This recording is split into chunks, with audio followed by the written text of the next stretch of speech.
თქვენ ძველ გზას აღგეხართ და მინდა გითხრათ რომ მოვა თქვენი გაქცევის დროც და თქვენი გაქცევის დრო რომ მოვა თქვენი დედა რუსეთი იმ დროს გაქცევისთვის არ იუაღებს ხალხო და იქნება დაალაგოთ ვინ რა თქვა დედა ვის თქვა და თქვენი დედა ეკითხო იცოდეთ ოდიშვილის საქართველოს მოსახლეობასთან თქვენ თუ გონიას ვინმეს ამას დაგიწმოთ რა აიყვანეთ გარეთ თქვენ თუ გონიას ვინმეს ამას დაგიწმოთ რა და ვიც თქვენ სიწყნარე აქეთ სიწყნარე მიკროფონი გამოუხეთ სიწყნარე არ გადახვიდეთ მაინც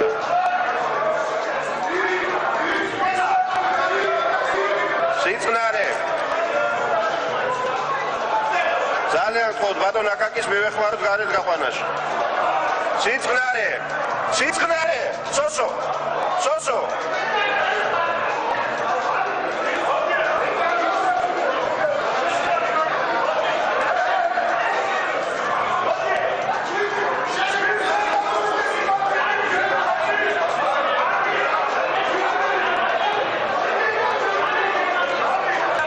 შესვენებას ვდომაზე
მოგესალმებით, ეს ამბები დღეს 2014 წლის მიწურულს საქართველოს პარლამენტში ხდებოდა.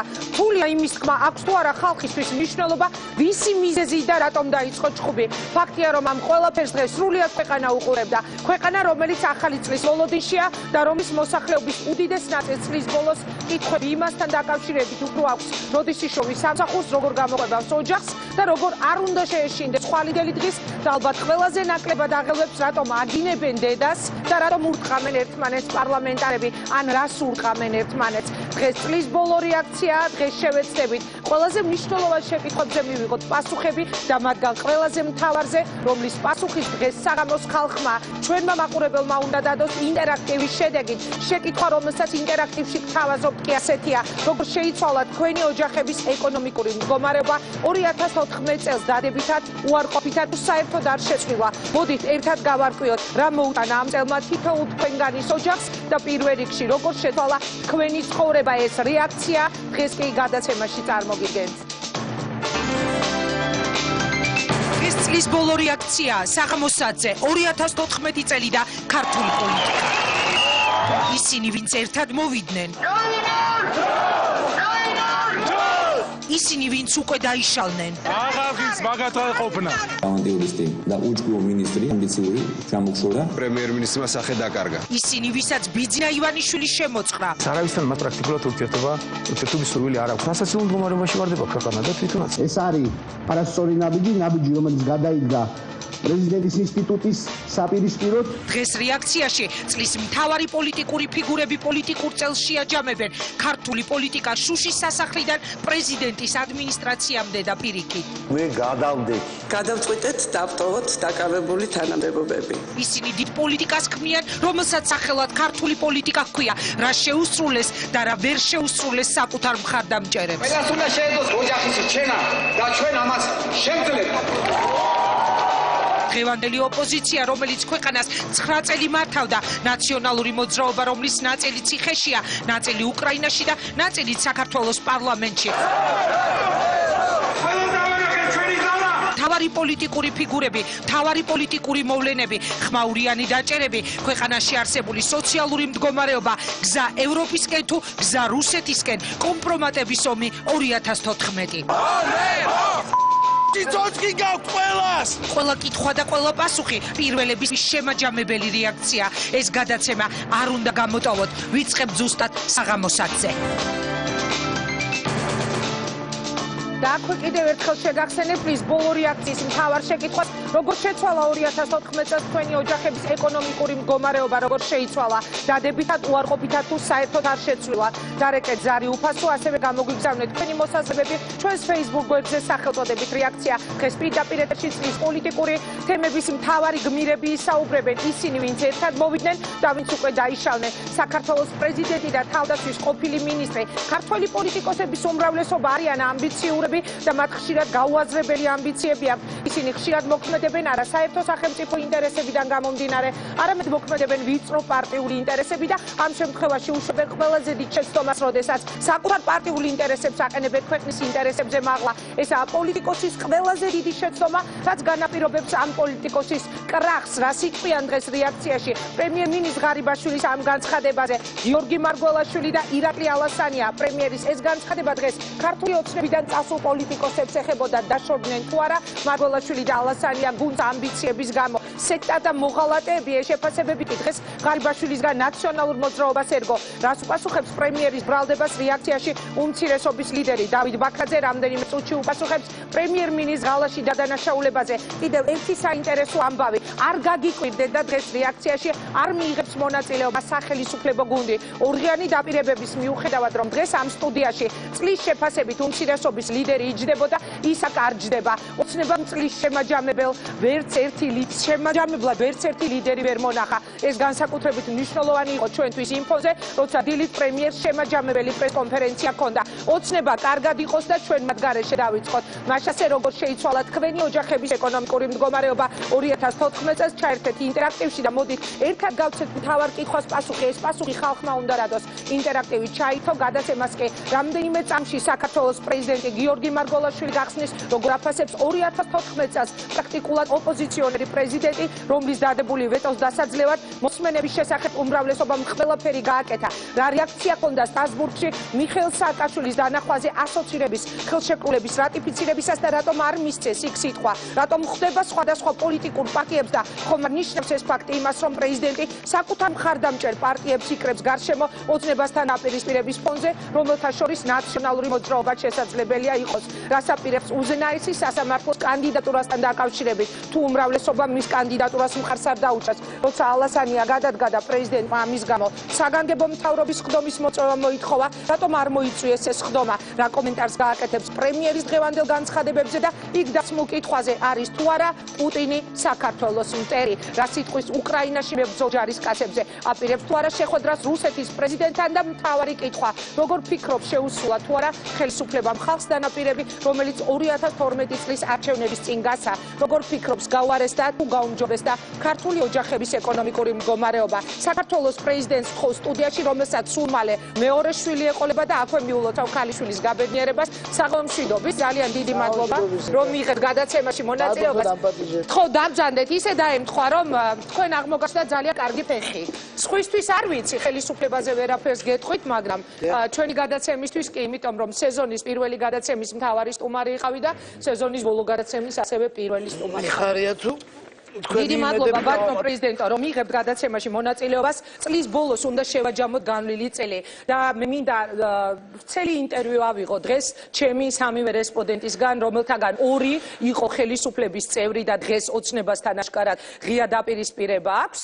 პირველი ეს არის საქართველოს პრეზიდენტი, მეორე არის ირაკლი ალასანია. მანამდე მაპატია რომ გაწყვეტილებ მე დაპირისპირება არა მაქვს. არა, აბა რას ნიშნავდა ჩაგდებული ვეტო ამაზე მოგვიანებით? ღია დაპირისპირება ნიშნავს პოლიტიკურ დაპირისპირებას და მე არა მაქვს დაპირისპირება ქართულ ოცნებასთან. კარგი. მე მაქვს შეუთანხმებელი საკითხები. მაპატია, ისე შთამბეჭდავი იყო შენი დასაწყისი, რომ არ მინდოდა გამეწყვეტებინები და უბრალოდ ეს მინდა მეთქვა და ასე. კი ბატონო, ამაზე ყველაფერზე ჩვენ დეტალურად უნდა ვისაუბროთ, მანამდე მე მინდა რომ ჩვენი ინტერაქტივის შეკითხვას გასცეთ პასუხი. ბატონო პრეზიდენტო, როგორ ფიქრობთ ამ ახალმა ამ უფრო სწორედ განვილმა წელმა 2014 წელმა ქართული ოჯახები ეკონომიკურად წელში გამართა, ეს იყო ქართული ოცნების დაპირება. ჩვენ ანონსში იყო ბიძინა ივანიშვილის მთავარი განცხადება, პირობას გაძლევთ, რომ ჩვენი მოსვლის შემდეგ ყველას ექნება საშუალება იზრუნოს საკუთარ ოჯახზე. ხალხს გაუმართლა ეკონომიკურად უკეთესად არიან, უარესად თუ არ შეცვლა მათი მდგომარეობა და რა სიტყვის პრეზიდენტი? ინგა, პირველ რიგში ალბათ უნდა ვთქვათ ის, რომ ეკონომიკური პრობლემატიკა ქვეყანაში არ არის გადაწყვეტილი და ჩვენ არ ცხოვრობთ დალხენილ ქვეყანაში, არამედ ძალიან ბევრი ადამიანი საქართველოში უჭერს. ამის თქვის პარალელურად უნდა ვთქვათ ისიც, რომ ჩვენ გვაქვს ეკონომიკური ზრდა, რომ ბიუჯეტი, რაც ჩემთვის ძალიან სასიხარულოა, რომ 2 წლის განმავლობაში ბიუჯეტი ორიენტაცია მოხდა სოციალურ პრობლემატიკაზე და მე აქ საგანგებოდ მინდა გამოვყო ის გლობალური პროექტი, რომელიც უკვე 2 წელიწადია ხორციელდება ჯანდაცვის სამინისტროში და პროექტი, რომელიც ხორციელდება სოფლის მეურნეობის მიმართულებით. ამ მიმართულებით ჩვენ ვხედავთ, რომ პრიორიტეტებმა გადაინაცვლა კონკრეტულად სოციალურად დაუცველი ჯგუფებისკენ და ასე ვთქვათ, იმ სფეროსკენ ეკონომიკისა, ანუ სოფლის მეურნეობისკენ, რომელიც შეიძლება მაინც და მაინც მომგებიანი არ არის, მაგრამ ძალიან დიდი სოციალური დატვირთვა აქვს. ამის პარალელურად ბუნებრივია, რომ ჩვენ არ ვცხოვრობთ დალხენილ ქვეყანაში, ჩვენ ვცხოვრობთ ქვეყანაში, სადაც ადამიანებს უჭირს, არის სამუშაო ადგილებების ნაკლებობა. მაგრამ ამის თქვის პარალელურად ვამბობთ, რომ ეკონომიკა იზრდება და ვამბობთ, რომ საქართველოს წელს გადადგა მნიშვნელოვანი ნაბიჯი ასოცირების ხელშეკრულების ხელმოწერით, რომელიც იმედია შექმნის პოზიტიურ დინამიკას მომავალში ინვესტიციების და სამუშაო ადგილების თვალსაზრისით. ღმერთ მაქნას, მე ვარ ერთ-ერთი ის ადამიანი, რომელიც მთელი გულით და ყველანაირად მხარს უჭერს იმას, რომ ჩვენი ქვეყანა წავიდეს ნამდვილად ევროპისკენ და ამასთან დაკავშირებით ეკონომიკაზე თუნდაც სწორედ ეკონომიკიდან გამომდინარე და სწორედ იმის გამო, რომ ადამიანების პირად ცხოვრებაზე აისახოს ის წარმატება და უშუალოდ რასაც ქვია ევროპული ორიენტაცია, აქვეყნის და იგივე ის ხელშეკრულების რატიფიცირება, რომელსაც თქვენ ესწრებოდით. რამდენიმე წუთში დაგისვათ ამაზე კითხვას, მანამდე ისევ ამ თემაზე მინდა. აი თქვენ ამბობთ, რომ რაღაცეები გაკეთდა, მაგრამ ჯერ ისევ მძიმეა. პრეზიდენტი რას მისცემდა ხმას, რომელ პასუხს უკეთესობისკენ შეიცვალა თქვენი ოჯახის ეკონომიკური მდგომარეობა უარესობისკენ თუ არ შეცვლილა? არ შეცვლილა, მარტივად შემიძლია გითხრათ, ჩემი ხელფასი იგივეა, რაც ბოლო რამდენიმე წელიწადი იყო, როდესაც ჯიპას რექტორი ვიყავი, ეს ხელფასი მქონდა. მაშინაც ახლაც იგივე ხელფასი. და აი ეს დაპირება ბატონო გიორგი, რომელსაც ჩვენ ვისმენთ არჩევნების წინ 2012 წლის არჩევნების წინ. თქვენ ჯერ არ იყავით მაშინ პრეზიდენტი, მაგრამ იყავით იმ გუნდის ერთ-ერთი მთავარი ლიდერი და ბიძინა ივანიშვილის მაშინდელი ფავორიტი. ყველას ექნება საშუალება იზრუნოს თავის ოჯახზე. აქვს დღეს ყველა საშუალება იზრუნოს თავის ოჯახზე. თქვენ გისმენთ ახლა უამრავი ადამიანი. პრეზიდენტის პასუხი როგორია? შეასრულა ეს დაპირება, მთავარი დაპირება თქვენმა გუნდმა? გადადგა ნაბიჯები, ინგა. მე ამით დავიწყე ჩემი გამოსვლა, რომ სამწუხაროდ მე ვერ ვიტყვი, რომ ეკონომიკური მდგომარეობა პრინციპულად გადატეხილი იყოს, რომ რეალურად ჩვენ გქონდეს ეკონომიკური ბუმი, მაგრამ ნაბიჯები ნამდვილად ამ მიმართულებით გადადგმულია და კიდევ ერთხელ ეს აისახება იმაში, რომ არის ზრდა ეკონომიკური, ეს აისახება სხვა შორის აგრეთვე მთავრობის პროგრამაში 2020, სადაც საუბარია იმის თაობაზე, რაც ჩემთვის პირადად ძალიან მნიშვნელოვანია, რომ არა მხოლოდ ეკონომიკური მაჩვენებლები და პარამეტრები უნდა გაიზარდოს თვითონ ქვეყნის ჯამური, ასე ვთქვათ, დოვლათის, არამედ ამ დოვლათის გადანაწილების ფორმატი გაიზარდოს, უფრო ასე ვთქვათ, სოციალურად დაცული უნდა იყოს ჩვენი მოსახლეობა. სხვა შორის ამ მიმართულებით მნიშვნელოვანი არის ჩვენი შრომის კოდექსიც, მაგრამ შეჯამების სახით შემიძლია გითხრათ, რომ სამწუხაროდ არა, ჯერ კიდე არ არის გადატეხილი ის პრობლემატიკა, ეკონომიკური პრობლემატიკა, რაც არის საქართველოში. ობიექტური მაჩვენებლებიც არის ამისთვის. კი ბატონო, მაგრამ მაყურებლის უმეტესობა ამბობს, რომ მათი მდგომარეობა უარესობისკენ შეიცვალა. ჯერჯერობით 10 წუთია რა ჩვენი ეთერი დაიწყო და მე არ ვიცი როგორ შეიძლება რომ შეიცვალოს, როგორ შეიძლება შეიცვალოს. სავარაუდოდ იქნება პასუხი იქნება დაახლოებით 70%-იანი იქნება უარყოფითისკენ. მე ვარაუდობ, დაახლოებით ეს ასეთი იქნება, მაგრამ მე ამის პარალელურად მე მინდა ჩვენ საზოგადოებას უთხრა, რომ ის ნაბიჯები, რაც იდგმება ეკონომიკის გაჯანსაღების მიმართულებით, ჩემი აზრით პოზიტიურია. პოზიტიური არის მთავრობის ორიენტაცია, უფრო უკეთეს გადანაწილებაზე დოვლათის, პოზიტიური არის DCFTA, ანუ ღრმა და ყურისმომცველი თავისუფალი ვაჭრობის რეჟიმი ევროპასთან, ამან ინვესტიციები უნდა მოიტანოს. პოზიტიური არის ის ენერგო და საკომუნიკაციო პროექტები, რომლის ინტენსიფიკაციაც 2014 წელს მოხდა, თქვენ გახსოვთ, რომ ეს იყო მეორე ფაზა, ეს რა ქვია, გაზსადენის, ეს არის რკინიგზის ფაქტობრივად მომავალი სამუშაოების ინტენსიფიკაცია, რომელიც მომავალ წელს დასრულდება აზერბაიჯანი და საქართველოს თურქეთის მიმართულებით. ეს ყველაფერი იძლევა.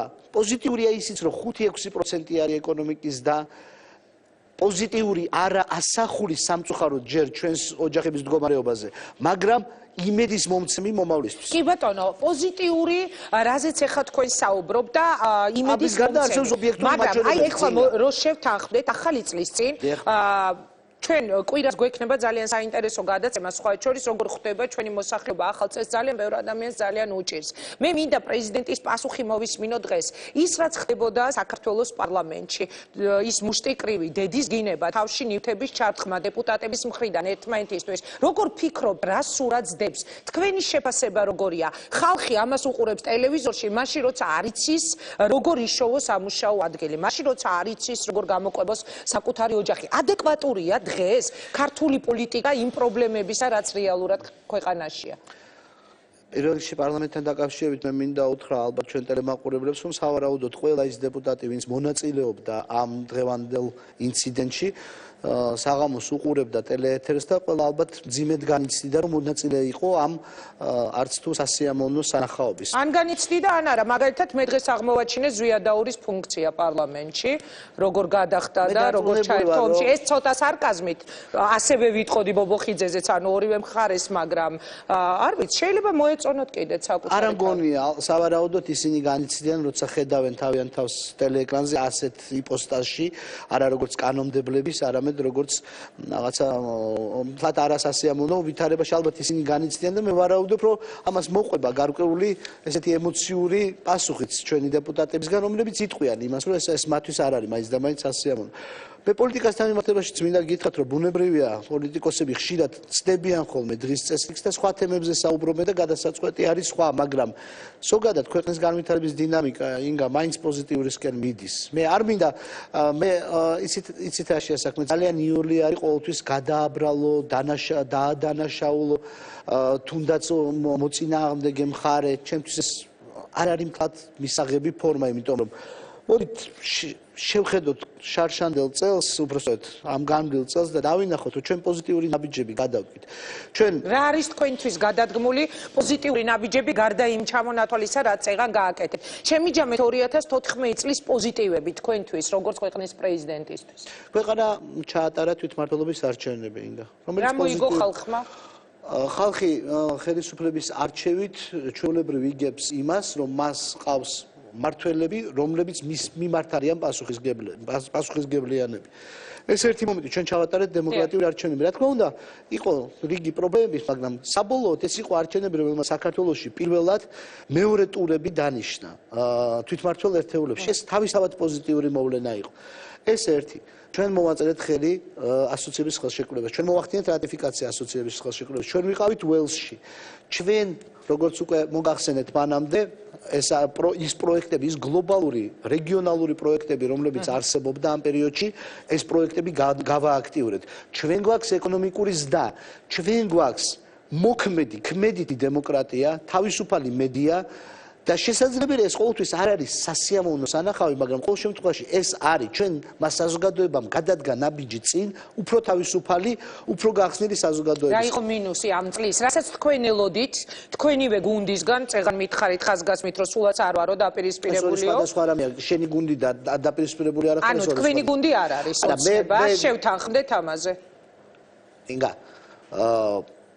მე მანამდეც მithქვავს და ახლაც იგივეს ვიმეორებ, რომ ის პოზიციები, რითიც ჩვენ ყველა ერთად მოვედით ხელისუფლებაში 2012 წელს, იმ ნაწილში, რაშიც ჩვენ ვიქნებით თანახმა, ჩვენ ვართ ერთი გუნდი და ერთი გუნდის პრინციპით მოქმედებთ და ვითარდებით. იმ ნაწილში, რაშიც ჩვენ გვექნება განსხვავება, ჩვენ ბუნებრივია არ ვიქნებით ერთიანი ხედვის მატარებლები. პირდაპირ რომ მითხრათ, თქვენი გუნდი არის ქართული ოცნება თუ არა? დღეს პირდაპირ პასუხების დღე არის. კი, მე იმედი მაქვს თქვენგან ყოველთვის პირდაპირ პასუხებს ვიღებ ხოლმე ამ ეთერში. კიდე უკვე ძალიან პირდაპირ გიპასუხეთ. იმ ნაწილში, სადაც ჩვენ თანახმა ვართ, ჩვენ ვართ ერთი გუნდი და ერთი ხედვა გვაქვს. როდესაც ჩვენ მოვდიოდით 2012 წელს ხელისუფლებაში და საუბრობდით იმაზე, როგორ უნდა შეცვლილიყო ქვეყანა, ჩვენ ერთი გუნდი ვიყავით. როდესაც დღეს რაღაცა თემებზე ჩვენ ვერ თანხმდებით, მაგალითად მოსმენების შესახებ კანონზე ვერ თანხმდებით. ჩვენ არა ვართ ერთი გუნდი და ეს ნათლად გამოჩნდა. ნაციონალური მოძრაობა და ქართული ოცნება ერთიანად გაერთიანდა იმისთვის, რომ ვეტო დაეძლია, პრეზიდენტის ვეტო დაეძლია და პრეზიდენტის ვერსია დაეძლია პარლამენტში. ვერსია, რომელიც დღესაც შემიძლია გითხრათ, ყველაზე სწორი და ყველაზე დაბალანსებული და ყველაზე გაწონასწორებული იყო. რის შედეგადაც ჩვენ მე მივიღეთ კანონი, რომელიც თურმე არავის არ მოსწონს. ვერსია, რომელიც მე შევიტანე პარლამენტში, შევიტანე როგორც ალტერნატივა და იქ იყო საუბარი, რომ ან ერთ მხარეს მიმხრობოდა, ან მეორეს რატო უნდა მიმხრობოდი რომელიმე მხარეს. მე შევიტანე ჩვენეული ხედვა, დღესაც შემიძლია ნებისმიერ ასე ვთქვათ, შინაარსობრივ კამათში დავამტკიცო, რომ ჩვენი ვერსია იყო ყველაზე სწორი, იმიტომ რომ არ იყო დაფუძნებული რაღაც არარეალურ სქემებზე, არ მოყავდა ახალი კომპონენტებს არ ქმნიდა, არამედ არსებული სქემის გაწონასწორებას აკეთებდა. ნაციონალური მოძრაობა თითქმის იგივე რიტორიკით ქართული ოცნება ამბობდა, რომ ორივე ერთი და იგივე რიტორიკა გამოიყენა, რომ ეს არის ვეტო ვეტოსთვის და დაძლიეს ჩემი ვეტო.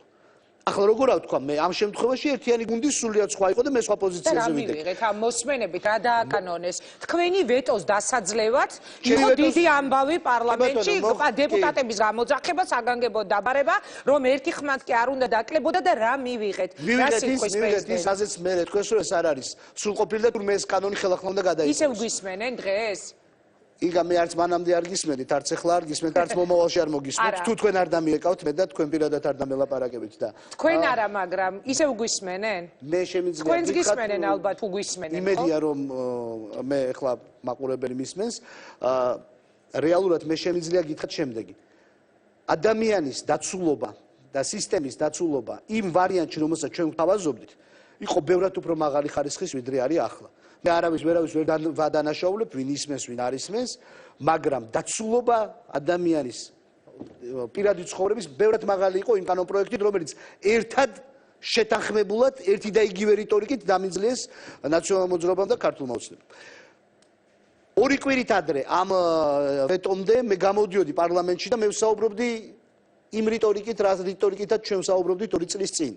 როცა ვლაპარაკობდი პროკურატურის რეფორმაზე, როცა ვსაუბრობდი შინაგან საქმეთა სამინისტროს რეორგანიზაციაზე, როცა ანუ იგივე პრობლემები არის, რაც იყო მაშინ, როცა მოდიოდით ხელისუფლებაში. მე მოვისმინე თქვენი სიტყვა დეტალურად და ნამდვილად იყო ის პათოსი. ანუ დღეს ქართული ოცნების ხელისუფლებაში მოსვლიდან 2 წელიწად-ნახევრის შემდეგ იგივე რიტორიკა გიწევთ. დღეს იმ ნაწილში, სადაც ჩვენ თანხმდებით და ჩვენ ხედავთ, რომ იწყება პროკურატურის რეფორმის პროცესი, ინიცირებულია, ჩვენ ხედავთ, რომ შინაგან საქმეთა სამინისტროს რეფორმების პროცესი ინიცირებულია, ამ ნაწილში ჩვენ ბუნებრივია თანამოაზრეები ვართ. და იმ ნაწილში, სადაც ჩემი ვეტო, იმიტომ რომ დაძლეული იყო პრეზიდენტის ვეტო, დაიძლია, ბუნებრივია არა ვარ თანამონაწილე და არა ვარ ერთი გუნდი. ვეტო კიდევ შეიძლება ბევრჯერ დაიძლიოს. აი წინ გაქვთ მაგალითად უზენაესი სასამართლოს თემა, ბატონო გიორგი. თებერვალში კოტე კუბლაშვილს გაზდის ვადა. უნდა წარადგინოთ თქვენ კანდიდატურა. როგორ ფიქრობთ პარლამენტი, რომელიც დაირაზმა იმისათვის, რომ პრეზიდენტის ვეტო რომ დაეძლიათ, დაამტკიცებს თქვენ შეთავაზებულ კანდიდატურას? ანუ ხელისუფლება მიიღებს იმ კანდიდატურას, რომელსაც პრეზიდენტი მისცემს? მომავალში არ გავიხედოთ, 2 კვირით უკან გავიხედოთ. ჩვენ სრულიად ღია პროცესით, რომელშიც იყო ჩართული სამოქალაქო საზოგადოება, რომელშიც იყვნენ ჩართული ექსპერტები, რომელიც იყო ღია და მედიის მიერ გაშუქებული, შევარჩინეთ ცენტრალური საარჩევნო კომისიის წევრები. და ხაზი მინდა გაუსვა, რომ ცენტრალურ საარჩევნო კომისიაში პოლიტიკურ პარტიებს აქვს თავიანთი კვოტები. პრეზიდენტს აქვს ვალდებულება შეარჩიოს ცენტრალური საარჩევნო კომისიის წევრები არა პარტიული ან კოალიციური ნიშნით, არამედ პროფესიული ნიშნით. სრულიად ღია პროცესით, რომელიც მიმდინარეობდა საზოგადოების თვალწინ. ჩვენ შევარჩიეთ კანდიდატები. კანდიდატები პარლამენტმა ჩააგდო ყოველგვარი არგუმენტაციის გარეშე. გებრძვიან? არა. არა. მეორე სერია. აქ არ მთავრდება. მეორე სერიაში. არა, წინ კიდევ ერთი მთავარი სერია მეორე სერიაში დაამტკიცეს ეს კანდიდატი. მაგრამ გიპირისპირდები. მეორე სერიაში დაამტკიცეს ეს კანდიდატი. დაახლოებით იგივე პროცესს გაგახსენებთ ზაფხულში. იყო ასევე არაპარტიული, არამედ პროფესიული ნიშნით სრულიად ყველას მიერ მხარდაჭერილი მოსამართლეები წარვადგინე უზენაეს სასამართლოში. ჩააგდეს და მერე მოხდა. ჩააგდეს, მერე დაამტკიცეს. ანუ უზენაესზეც ეს მოხდება, თქვენ ვარაუდობთ, თავიდან ჩააგდებენ და მერე დაამტკიცეს. შორის დემოკრატიული დიალოგი, სადაც გააზრებული იქნება ის, რომ მე არც რაიმე პოლიტიკურ თამაშს არ ვთამაშობ, არც რომელიღაცა პოლიტიკურ გუნდს არ ვუპირისპირდები, ან მხარს არ უჭერ, არამედ ვასრულებ ჩემს მოვალეობას, რომ განსაკუთრებით მნიშვნელოვან სტრუქტურებში, ეს არის ცენტრალური საარჩევნო კომისია, ეს არის სასამართლო სისტემა, მოვიდნენ კვალიფიკაციის მიხედვით სპეციალისტები და არა პარტიული ნიშნით, ნელ-ნელა ამის გააზრება გაღმავდება და გახდება ყოვლის მომცველი ჩვენს საკანონმდებლო ორგანოში და ჩვენ პოლიტიკურ სფეროში. ნახოთ, დაველოდოთ პროცესებს, იმიტომ რომ ძალიან საინტერესო თებერვალი გველის წინ უზენაესი სასამართლო ერთადერთი ძველი ხელისუფლებიდან შემორჩენილი დარჩა საკონსტიტუციო და უზენაესი სასამართლო. ერთი კითხვა უნდა დავისვათ. მე მოგწევთ იმის გარანტია, რომ მომავალი ნაბიჯები, რომელიც გადადგმული იყო უზენაეს სასამართლოს მიმართ და გადაიდგმება მომავალში, ამ ნაბიჯების შედეგად ლაპარაკი ძველ ხელისუფლებაზე და ახალ ხელისუფლებაზე არ იქნება. ამ ნაბიჯების შედეგად ლაპარაკი იქნება სრულიად დამოუკიდებელ კანდიდატს დამოუკიდებელ სასამართლოზე, რომელიც უზრუნველყოფს იმას, რომ ადამიანის უფლებები იყოს დაცული და სამართალი წარმოებდეს არა პოლიტიკური ნიშნით, არამედ სამართლის უზენაესი პრინციპიდან გამოდის. სამართალი პოლიტიკური ნიშნით. რეზოლუციასაც თუ გავიხსენებთ იგივე ევროსაბჭოსაც, პრეზიდენტი ამას შემთხვევით არ ამბობს ხოლმე. ეხლა ანუ პოლიტიკური ნიშნით ხდება ისევ ის პროცესები, თუნდაც რომ გავიხსენოთ წინა ხელისუფლების წარმომადგენელთა დაპატიმრებები, დაჭერები და ასე შემდეგ. თქვენ საუბრობდით ამჟამინდელ სასამართლოზე, როგორც წინა ხელისუფლების წარმომადგენელზე და არა როგორც ამ ხელისუფლების წარმომადგენელზე. ანუ ამჟამინდელი ხელისუფლება არ აკონტროლებს ამ პროცესებს. მე ვერ გეტყვით მთლიანად დამოუკიდებელია სასამართლო თუ არის გარკვეული ზეგავლენა, არის გავლენა წინა ხელისუფლების თუ არის გავლენა ამჟამინდელი ხელისუფლების ამაზე თქმის უფლება მე ამ ეტაპზე არ მაქვს. ალასანიას სკანდალი აბარა იყო. მე შემიძლია გითხრათ ის სასამართლო არ არის ჯერ ის სამართალდამცავი ორგანოები. მე შემიძლია გითხრათ რომ ჩემი მიერ წარდგენილი მოსამართლეები. ბაქაკური და ძლიერიშვილი, რომელიც წარვაგინე, მე მათზე ვარ ნამდვილად პასუხისმგებელი, რომ ისინი პოლიტიკური ნიშნით არ ჩაერთვებიან სამართალ წარმოებაში. ეხლა გადავიდეთ თუ გნებავთ არა სასამართლო სისტემაზე, არამედ სხვა თემებზე. სხვა თემაზე, ანუ სასამართლოზე მიბმული არის, მაშინ თქვენ ახსენეთ, რომ ეს სასამართლოზე პოლიტიკური ნიშნის დევნა ამ ქვეყანაში დღეს ისევ არის თუ არა. თუნდაც იგივე წინა ხელისუფლების წარმომადგენლებზე, თუნდაც იგივე ადამიანი, პოლიტიკური პარტია, ლიდერი, ყოფილი თავდაცვის მინისტრი და სკანდალი, რომელიც ირაკლი ალასანიას გარშემო განვითარდა. მათ თქვენს რომ ეს არის პოლიტიკური დევნა. თქვენ რა სიტყვით არის თუ არა? მე ვიტყვი რომ ჩვენ ძალიან ყურადღებით უნდა ვაკვირდებოდეთ ამას. ვერც ერთ შემთხვევაში ახლა მე თქვენ ზედაპირულ პასუხს ამასთან დაკავშირებით ვერ გაგცემთ. ზოგადი პასუხია. ზოგადი პასუხს გაგცემთ, სწორედ, რომ ჩვენ ყურადღებით ვაკვირდებით და როცა დავინახავთ, რომ რაიმე პოლიტიკური ნიშნის დევნა მიმდინარეობს, ბუნებრივია ჩვენ ხმას ამ შემთხვევაში აქამდე არ დაგინახავთ არც ერთი საქმის დროს ალასანიას გარემოცვის დაპატიმრება, მანამდე წინა ხელისუფლების წარმომადგენლების. ანუ არ დაგინახავთ პოლიტიკური ნიშნის. სხვა თემაზე აქ საუბარი. ერთი არის შენ საუბრობდე პოლიტიკური ნიშნის დევნაზე და მეორე არის იყოს გარკვეული კითხვის ნიშნები, რომელსაც თან დევი არის პოლიტიკური თემატიკა. ადამიანების მიმართ პროკურატურას შესაძლებელია კითხვის ნიშნები კონდეს და თანმდევი იყოს გამომდინარე იქიდან რომ ისინი მაღალი თანამდებობის პირები ან იყვნენ ან არიან, თანმდევი ამისი იყოს პოლიტიკური ასე ვთქვათ ელფერი. ეს არ ნიშნავს აპრიორი რომ წარმოებს პოლიტიკური დევნა ამა თუ იმ ალასანიას შემთხვევაში აპრიორი არის თუ არა პოლიტიკური არ შეიძლება რომ დღეს თქვა. დევნა. ხო, ნუ ანუ მათ დაუკავშირეს რომ ეს იყო ალასანიას. ალასანიას ის უბრალოდ ალასანიას კი არა თავდაცვის სამინისტროში მიმდინარე საქმესთან დაკავშირებით მიმდინარეობს გამოძიება. მე ამ თემაზე ვერაფერს ვერ გეტყვით, იმიტომ რომ ჯერ ესეთი არც საქმის მასალას არ ვიცნობ.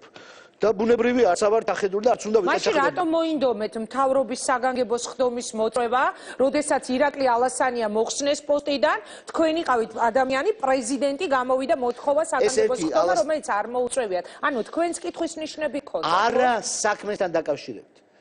ალასანიას მიმართ ის დაპირისპირება, რაც განხორციელდა ალასანიას მიმართ, ამან ნამდვილად დააზიანა ქართული ოცნება როგორც კოალიცია. ამას ეს ნამდვილად შემიძლია დაგიდასტუროთ, როგორც ქვეყნის შიგნით, ასევე ქვეყნის გარეთ.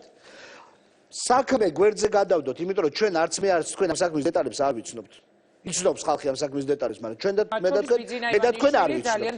ნამდვილად მე არ ვიცნობ ამ საქმის დეტალებს, არც ხო თქვენთვის ბიძინა ივანიშვილმა რომ დეტალურად არც უნდა ვიცნობდე ინგა, ეხლა რაც შეეხება ძალიან საინტერესო საკითხი ახსენეთ თქვენ მთავრობის ხდომა. მთავრობის ხდომა, რომელიც მე მოვიწვე, მე მაშინ მივმართე, როდესაც გაკეთდა ეს განცხადება, მე მაშინ და მივმართე პარლამენტს, სადაც მქონდა მოხსენება და იქ დეტალურად ვისაუბრე იმის თაობაზე, თუმცა გარკვეული გაუგებრობა იყო, რომ რა შუაშია პროკურატურის რეფორმა, ან რას ნიშნავს მთელი ეს დაპირებები, რომელსაც სხვა შორის ერთად ვამბობდით, როდესაც ვიყავით საარჩევნო კამპანიაში, ეს იყო დაკავშირებული და არის დაკავშირებული საქართველოს ევროპულ და ევროატლანტიკულ არჩევანთან, იმიტომ რომ ეს არის ევროატლანტიკური არჩევანი, როდესაც ჩვენ დემოკრატია გაქვს და თავისუფლება გაქვს და ვითარდები იმ პრინციპები და გამომდინარე, მაგრამ ეს ალკე იყოს. იგივე მე სურვილი მქონდა და მაქვს, რომ ამ ეფექტური საგარეო პოლიტიკური და სამხედრო საკითხებზე მომუშავე გუნდის წასვლიდან, ქართული ოცნებიდან შევინარჩუნეთ თუ არა ის ტემპი. ლაპარაკი არ არის, რომ ჩვენ გადაუხვდეთ თუ არ გადაუხვდეთ, შევინარჩუნეთ ტემპი. ალასანი ეფექტური მინისტრი იყო. ამაზე შემიძლია მithქვავს ესა, ვამბობ მომავალშიც ვიტყვი და მithქვავს, რომ ეფექტური მინისტრი იყო. ეს ეფექტური მინისტრი რო შეიცვალა, ამ ფონზე ჩვენ შევინარჩუნეთ თუ არა განვითარების ტემპი. და რამდენად გააზრებულია დღის წესრიგი. და ბუნებრივია ამ ნაწილში მე როგორც თანამოაზრე ვითხოვ შეხვედრას. და არ შემდგარა ეს. ეს შეხვედრა არ შემდგარა, რაც არის ძალიან დასანანი. ბატონო ირაკლი, უკაცრავად ალასანიაზე საუბრობთ და ირაკლი თქო. ბატონო პრეზიდენტო, აი თქვენ ახლა საუბრობდით აი ამ სხდომაზე, რომელიც არ იქნა მოწვეული და დაუშვათ ესე იგი თქვენს გაგიჩნდათ კითხვები ქვეყნის კურსთან დაკავშირებით, ვექტორთან დაკავშირებით. ინგა, კურსთან არა. კურსს ვერც მე ვერ შევცვლი, ვერც პრემიერ-მინისტრი, ვერც პარლამენტის თავმჯდომარე.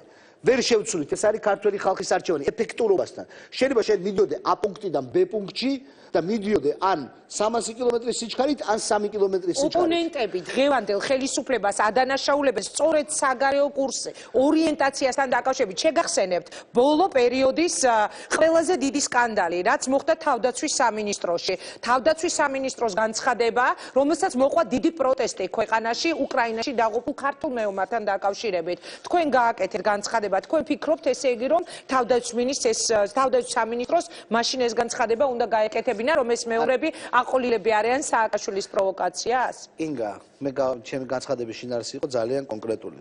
ძალიან ცუდი დასანახი იყო უბრალოდ უცებ მთელი ქართული პოლიტიკური სპექტრი გაერთიანებული და უნისონში რომ ლანძღავდნენ და უპირისპირდებოდნენ ერთ ადამიანს და ერთი დამცველი არ გამოუჩნდა იმ მომენტში თავდაცვის მინისტრს. ეს ცუდი დასანახი იყო. ასეთი უცებ გაწირვა ხოლმე, რაც რადგანაც სტილი გახდა ქართულ საზოგადოებრივ პოლიტიკურ ცხოვრებაში, ეს იყო ცუდი დასანახი და მე ამას ხაზი გავუსვი და ვთქვი, მე განცხადებაზე საერთოდ არ მისაუბრია.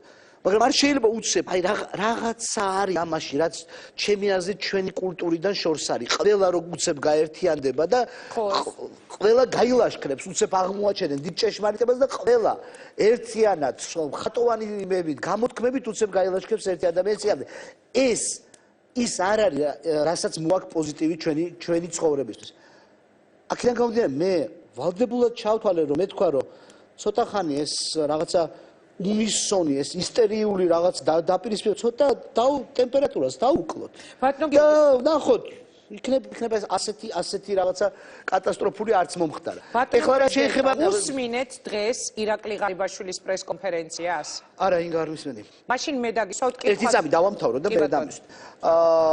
ეხლა თქვენაც თავარი კითხვა, რაც თქვენ დასვით, რომ ესე იგი ხდება ხელისუფლების დადანაშაულება, განსაკუთრებით უკრაინის მოვლენებთან დაკავშირებით, თითქოს, ასე ვთქვათ, ევროპული და ევროატლანტიკური კურსისთვის ჩვენ გადავუხვიოთ. კიდევ ერთხელ, ინგა, ეს ოპოზიციის საქმეა. ოპოზიციამ უნდა დაადანაშაულოს ხელისუფლება, მაგრამ მოდით რა ობიექტურ მაჩვენებლებს შევხედოთ. ველსის სამიტი. ასოცირების ხელშეკრულება. ჩვენი ხარდამჭერი რეზოლუციები უკრაინას. დავთვალოთ, აი ჩვენი პარლამენტის ხარდამჭერი რეზოლუციები უკრაინას. პარლამენტის რეზოლუცია საგარეო პოლიტიკურ კურსზე. დასავლური. ხარდამჭერები უკრაინას არის 5 რეზოლუცია მიიღო, მე მგონი პარლამენტმა. ამდენი საქართველოზე ვერ მოახერხეს. უკრაინაზე მიიღეს 5 რეზოლუცია. სერგეენკოს ჩასვლა უკრაინაში და ჰუმანიტარული თანამშრომლობა და მხარდაჭერა. ჩემი ალბათ ათობით განცხადება, რომელიც უკრაინასთან დაკავშირებით გამიკეთებია. ეხლა მოდით ერთი წამით ინგა შევხედოთ რეალობას. ამას აკეთებს საქართველო, რომელიც ჩემი აზრით ეს დასამადლებელი კი არ არის არავის. ესეც უნდა ვიქცეოდეთ. ამაზე უფრო მეტი რადიკალური ნაბიჯი სოფლიოში რომელიმე ქვეყანამ გადადგა? აი ესე შეგეკითხებით. ჩვენი სამეზობლოდან ახლოს რომელიმე, აი ყოფილი საბჭოთა კავშირის ქვეყნებიდან, რომელიმე ახლო მივიდა მაინც ასეთ მაღალ მხარდაჭერის ხარისხთან? არა. კი ბატონო, თუმცა ქვეყანა რომელსაც 2008 წელს ბომბავდა რუსეთი, როდესაც კეთდება ასეთი ტიპის განცხადება, რომ იქ მებრძოლი მეომრები დაუშვათ აკეთებენ თურმე სააკაშვილის და ნაციონალური მოძრაობის საქმეს და მათ პროვოკაციას არიან აყოლები, ბუნებრივია რომ ამ ღელვარებას ინგა მაგისტრის ვართ ქართველები, რომ ღელავთ, ემოციურები ვართ, მაგრამ მოდით შინაარსზე გადავიდეთ. საქართველომ ნათლად დაუჭირა უკრაინას მხარი ბევრად მეტად ვიდრე ყველა სხვა ქვეყანა. კარგით. ევროპის ქვეყნები ავიღოთ, შეერთებული შტატები ავიღოთ. ჩვენზე მეტი განცხადება ვინმეს გაუკეთებია? ჩვენ. პატარა ქვეყანა რუსეთის მეზობელი, რომელიც ბევრად მეტად რისკავს თავის თავს, როდესაც ამ განცხადებას აკეთებს. ჩვენ ძალიან მაღალი სტანდარტი გვაქვს და ახლა თუ ეს სტანდარტი არ მოსწონს ოპოზიციას, ეს ოპოზიციის უფლებაა. თქვენი აზრი როგორია იქ მებრძოლ ქართველ მეომრებთან დაკავშირებით? იგა, ისეთ რაღაცა რაზე მახსენდება ჩემი აზრი არ ძალიან ბევრ კითხვაზე ალბათ პასუხი არის ჩვენ წარსულში. არის ერთი ასეთი წერილი, აღარ მახსოვს წერილის სათაური, ილია ჭავჭავაძის წერილი არის ქართული სტუდენტობისადმი. მაშინ იყო ძალიან მნიშვნელოვანი პროცესი საბერძნეთში მიმდინარეობდა ეს ბრძოლა ბერძნების, რომლებიც სულიერად ძალიან ახლო არიან, რადგან მართლმადიდებლები არიან და იქ მიმდინარეობდა ეს ბრძოლა. მე მგონი მაგ პერიოდში იყო ბაირონის ჩასული საბერძნეთში და ილია ჭავჭავაძეს ქართული სტუდენტები ეუბნებიან, რომ ჩვენც უნდა წავიდეთო იქ. და გზელი წერილია ილია ჭავჭავაძის, რომელიც ესაუბრება იმის თაობაზე, როგორ ეს სტუდენტები, რომლებიც სხვაჩვენს ამ მომენტში პეტერბურგში სწავლობენ, სჭირდება ქვეყანას და უმტკიცებს, რომ ჯობია რომ თქვენ ისწავლოთ და დაბრუნდეთ საკუთარ სამშობლოში. ეს არის ის, რაც დაუშვათ ილია ჭავჭავაძეს ჰქონდა ასევე დრამატულ ვითარებასთან მიმართებაში. ახლა ჩემი დამოკიდებულება კონკრეტულად ამ საკითხის მიმართ შემდეგია. ქართულმა სახელმწიფომ მხარი დაუჭირა უკრაინას ჰუმანიტარული თვალსაზრისით, პოლიტიკური თვალსაზრისით. ეს არის ისაც ჩვენ უნდა გაგვეკეთებინა. სამხედრო თემატიკაში საქართველოს ჩართვა არის უაღრესად სახიფათო და პრობლემური თემა. ჩვენმა სახელმწიფომ ეს ნაბიჯი არ გადადგა, არც უნდა გადაედგა. შესაბამისად, ყველა სხვა ინიციატივა, რომელიც ამ მიმართულებით ხორციელდება, ინგა არის ინდივიდების ინიციატივები, რომლებიც ყველა ეს ამბავი არის ყველა კონკრეტული ამბავი, რომელსაც კონკრეტული ალბათ თავისი წინა ისტორია აქვს, თავისი დრამატიზმი აქვს, პოლიტიკური განხილვის საკითხი ვერ იქნება ქართველი მებრძოლების ქმედებები. ეს არის ცალკე ისტორიებია, მაგრამ საქართველოს ასე ვთქვათ, დანაშაული კი არა, საქართველოს მე მგონი უკრაინის მიმართ მოიქცა ძალიან სამართლიანად და ძალიან სწორად. იმიტომ რომ ჩვენ მართლა გამოხატეთ მხარდაჭერა ყველა. მე დღეს წეღან კითხე თქვენ თუ უსმინეთ თქო ირაკლი ღარიბაშვილის პრესკონფერენციას. ერთ-ერთი ყველაზე ხმაურიანი შეკითხვა, რომელიც უფრო სწორედ სიტუაცია დაიძაბა ხმაური იყო ერთგვარი, არის თუ არა პუტინი საქართველოს მტერი, როდესაც დაუსვა ეს შეკითხვა პრემიერს ჩემმა კოლეგამ. მე ვთვლი, რომ დღეს ეს კითხვა არის ყველა რესპონდენტთან დასასმელი, თუნდაც დილანდელი პრესკონფერენციიდან გამომდინარე. რას იტყვის საქართველოს პრეზიდენტი, არის თუ არა დღეს პუტინი საქართველოს მტერი? პუტინი არის ქვეყნის ლიდერი, რომელთანაც ჩვენ მე უნდა განვიხილოთ და შევეცადო რომ დავალაგო საქართველო-რუსული ურთიერთობები. აი ეს არის ჩემთვის პუტინი. პოლიტიკა რუსეთის მტრული და აგრესიულია საქართველოს მიმართ, ეს ყველამ ვიცით. შესაბამისად, ჩემთვის ამ ეტაპზე პუტინი არის ადამიანი, რომელსაც მე იმედი მაქვს რაღაც ეტაპზე დაალაგდება რაციონალური ურთიერთობა. ამ რაციონალური ურთიერთობის დაალაგებამდე მე არ მინდა არც გავაფუჭო ურთიერთობა იმის ზედმეტის თქმით და არც დავატყბო ზედმეტად. შეხვდებით პუტინს?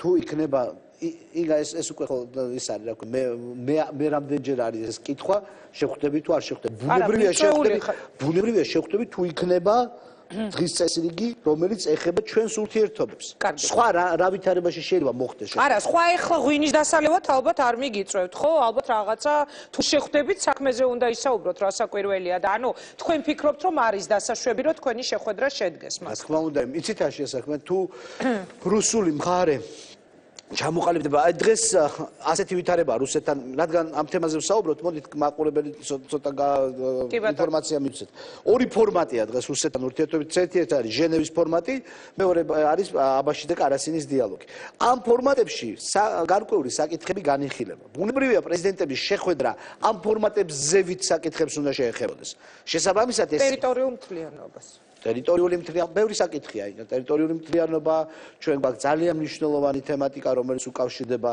ჩვენს დევნილ მოსახლეობას სხვა შორის გაეროში პოზიტიური დინამიკა გვაქვს ამასთან დაკავშირებით მეტი ქვეყანა გვიჭერს მხარს არის თემები რომელიც ამ დიალოგებზე ცოტა მაღლა არის თუ მზად ვართ ამ თემებზე სასაუბროთ ბუნებრივია ასე შეხვედრას აზრით. სამი კითხვა უნდა დაგისვათ კიდევ და სტუდიაში უკვე თქვენ შემდეგ ირაკლი ალასანიას მოვიწევ. თემა ნომერი პირველი. თქვენ ბრძანეთ რომ თუ იქნება ესეთი თემები და ასე შემდეგ. ჯერჯერობით ანუ საბოლოო არ არის გადაწყვეტილება და თუ იქნება შემოსავაზება ესე ჩავთვალოთ. იგა მოდით შევაჯამოთ ჩვენ ვიცით რომ არის რუსეთის მხრიდან მზაობა შეხვედრების ოღონდ არაფერი ჯერ განსაზღვრული ამ თემატიკასთან დაკავშირებით არ არის. ბატონო პრეზიდენტო, რას იტყვით უკაცრავად სტრასბურგში თქვენს ვიზიტთან დაკავშირებით? თქვენ ახსენეთ ამდენჯერმე ამ შეხვედრის იქ თქვენი ჩასვლის მნიშვნელობა, რატიფიცირების მნიშვნელობა და ასე შემდეგ. რატომ არ მოგცეს სიტყვა ევროსაბჭოში? როგორ მოხდა იქ საქართველოს პრეზიდენტი, იმიტომ რომ იყო უზარმაზარი დაპირისპირება თქვენსა და სახელმწიფო გუნდს შორის თავის დროზე ვინ მოაწერდა ხელს და როგორი იყო თქვენი რეაქცია, როდესაც ევროსაბჭოში დაინახეთ მიხეილ სააკაშვილი, არც მეტი, არც ნაკლები? რეაქცია იყო შემდეგი მე ჩამოვიდი თურქმენეთთან სხვა შორის სადაც ძალიან კარგი ვიზიტი იყო იმიტომ რომ დაიგეგმა რიგი ნაბიჯები მომავალი თანამშრომლობისად ალბათ მე გვექნება შესაძლებლობა რომ ამაზე ვისაუბროთ იმიტომ რომ ჩვენ ძალიან ვააქტიურებთ ჩვენს თანამშრომლობას კასპიის ზღვის ქვეყნებთან და სტრატეგიულად მნიშვნელოვანი არ გაინტერესებს არა როგორ არ გაინტერესებს რატო გონიათ რომ არ მაინტერესებს ჩემი ქვეყნის განვითარებასთან დაკავშირებული ნებისმიერი საკითხი მოგიწევთ იქიდან ჩამოვედი და რამდენიმე საათში გავიგე რომ სტრასბურგში არავინ არ მიდის რას ნიშნავს არავინ არ მიდის ეს არის ეს რაღაც ის რეალობა, რომელიც მე გავიგე. ვისგან გაიგე? გავიგე ჩვენი არხებით. რატომ არ მიდიოდა? არ ვიცი, ინგა რატო არ მიდიოდა, მაგრამ მე ნამდვილად ვიცოდი, რომ სტრასბურგის დატოვება სახელმწიფოს დელეგაციის გარეშე იქნებოდა აბსოლუტურად არასწორი. ანუ ხელისუფლებას გადაწყვეტილი ქონდა, რომ არ წასულიყვნენ სტრასბურგში? ეს მართლა მე არ ვიცოდი. მე ჩამოვედი, არ მახსოვს, საღამოს დილას მე გავიგე, რომ სტრასბურგში არავინ არ მიდის და საღამოს მე წავედი სტრასბურგში. ასე რომ მე არაფრის მომზადების შესაძლებლობა არ მქონდა. ბუნებრივია მე უნდა წავსულიყავი იქ და სწორედ იმისთვის რომ არ ყოფილიყო რაღაცა გაუგებარი ვითარება, შესაძლო არის ხო, იმიტომ რომ დაუშვათ ეს რატიფიკაციის ხელშეკრულების მხარდაჭერა არ ჩაებარებინა წინა ხელისუფლების პრეზიდენტს. იყო ამის საფრთხე, რომ სააკაშვილის ჩაებარებინა? სააკაშვილი იყო იქ, ნახეთ. ისე სააკაშვილის როლი თუ არის ამ რატიფიცირებაში? სააკაშვილის როლი რატიფიცირება. ანუ აი მთელ ამ გზაში რაც გავიარეთ და საბოლოოდ ხელშეკრულების ხელმოწერით. ხელშეკრულებით თუ აღმოსავლეთ პარტნიორობაზე ვისაუბრებთ, შემიძლია გითხრათ, რომ თვითონ ვითარება ბევრ კომპონენტში დააჩქარა არსებულმა გეოპოლიტიკამ, მაგრამ სააკაშვილი ხო ნახეთ რომ იქ იყო. კი, როგორ არა. და ახლა წარმოიდგინეთ სურათი, რომ მარიცალა მარგველაშვილთან შესახვედრად, ესეც მოვისმინეთ. ხო, ეს ჩემთვის ნაკლებად მნიშვნელოვანია, სააკაშვილის კომენტარები მაშინ არ მაინტერესებდა პრეზიდენტი რო იყო, მაგრამ წარმოიდგინეთ ვიზუალი, სადაც არის მხოლოდ სააკაშვილი, იმიტომ კი რომ სააკაშვილი უარყოფითია, დადებითია, უბრალოდ ცოტა აბსურდული ვითარება იქნებოდა, მარტო ყოფილი პრეზიდენტი რო იქნებოდა იქ და სხვა არავინ. შესაბამისად მე ჩემ თავი ვალდებულად ჩავთვალე, როდესაც არავინ არ მიდიოდა, რომ წავსულიყავი და იქ ყოფილიყავი. და ეს იყო ჩემი ვალდებულება, რომ ჩვენი ქვეყანა წარმოგვედგინა და მადლობა გვეთქვა ევროპარლამენტის დეპუტატებისათვის იმისთვის, რომ რატიფიკაცია მოახდინეს. ეს საინტერესო პასუხი იყო. მე ვთვლი, რომ ძალიან საინტერესო იყო, პრეზიდენტმა განაცხადა 2 წუთის წინ, რომ იქ სტრასბურგში აღმოჩნდა, იმიტომ რომ იყო საფრთხე, რომ საქართველოს ხელისუფლებიდან საერთოდ არავინ არ ყოფილიყო. იქ წარმოდგენილი რეალობა. კი ბატონო, და ბოლო კითხვა უნდა დაგისვათ და დაგემშვიდობოთ. თქვენ ბრძანეთ, რომ მე არ ვარო ეს ღია დაპირისპირებაში ოცნებასთან, მაშ რატომ ხვდებით ყველა პარტიას? რა იყო ამ თქვენი შეხვედრების მიზანი? ეძებთ პარტნიორებს სხვადასხვა პოლიტიკურ პარტიებში, მათ შორის ნაციონალურ მოძრაობაშიც? არა, ინგა მე ყველა პარტიას ხვდები. ჩემ ყველა კითხვაზე რატო გეღიმებათ? რა მე არასერიოზულ კითხვას? არა, ინგა მე ვფიქრობ, რომ აი ხედავთ როგორი დაძაბული ფონია საქართველოში. ადამიანი რომელიც გამოხატავს პოზიტიურ მიმიკას, ანუ იღიმება და რაღაცა დადების გამოხატავს. თქვენ ამას აგრესიულად აღიქვამთ. იმიტომ რომ აგრესიულად დაძაბულობა არის ქვეყანა. არა, მართლა მეღიმება, იმიტომ რომ სიმპათია მაქვს თქვენს მიმართ. არა, რა თქმა უნდა, არა, ჩვენი შეხვედრების მადლობთ, რომ ამის შესაძლებლობას მადლობთ. ჩვენი შეხვედრების მიზეზი არის და მიზანი არის ერთიანი კონსენსუსის პოლიტიკის ჩამოყალიბება აფხაზეთის და ცხინვალის რეგიონის მიმართ. ჩვენ დავინახეთ, რომ ამ მიმართულებით ძალიან უარყოფითი ნაბიჯები გადაიდო სულ რამდენიმე კვირის მხრიდან, რუსეთის ფედერაციის მხრიდან, ეს ხელშეკრულებები, ეს თქვენ იცით. და ჩვენ გადავწყვეტეთ, რომ დავიწყოთ კონსულტაციები იმ საკითხებზე, რაზეც ყველათ ამ ხვდებით. რა მნიშვნელობა აქვს რომელი პარტია? მე ყველა პარტიას ხვდები. პირველ რიგში ბუნებრივია უმრავლესობას ანუ ქართული ოცნების შემადგენელ პარტიებს შევხვდები და ეგება დღის წესრიგი შევხვდი არასაპარლამენტო ოპოზიციას მომავალში შევხვდები არასამთავრობო ორგანიზაციებს ყველას ასე ვთქვათ კივა ეს პრობლემა და ყველას გარკვეული ნახეთ ინგარას შესახებ უარყოფითი გამოცდილება აქვს ამასთან დაკავშირებით რომელიც ჩვენ უნდა შევაჯამოთ და ჩამოვყალიბდეთ იმ რაღაცა საერთოზე რაც გვაერთიანებს. კიდევ ერთხელ იგა მე არ მჭირდება პოლიტიკური პარტიები. შეიძლება მე ვჭირდები პოლიტიკური პარტიების, მაგრამ მე პოლიტიკური პარტიები არა, დღეს ბევრი პარტია ძალიან მნიშვნელოვანი არის მათთვის, ეძებს ვის გარშემო უნდა შემოიკრიბოს და ეს კითხვა მაგიტომ მე ნაკლებად მჭირდება პოლიტიკური პარტიები ამ საკითხთან დაკავშირებით.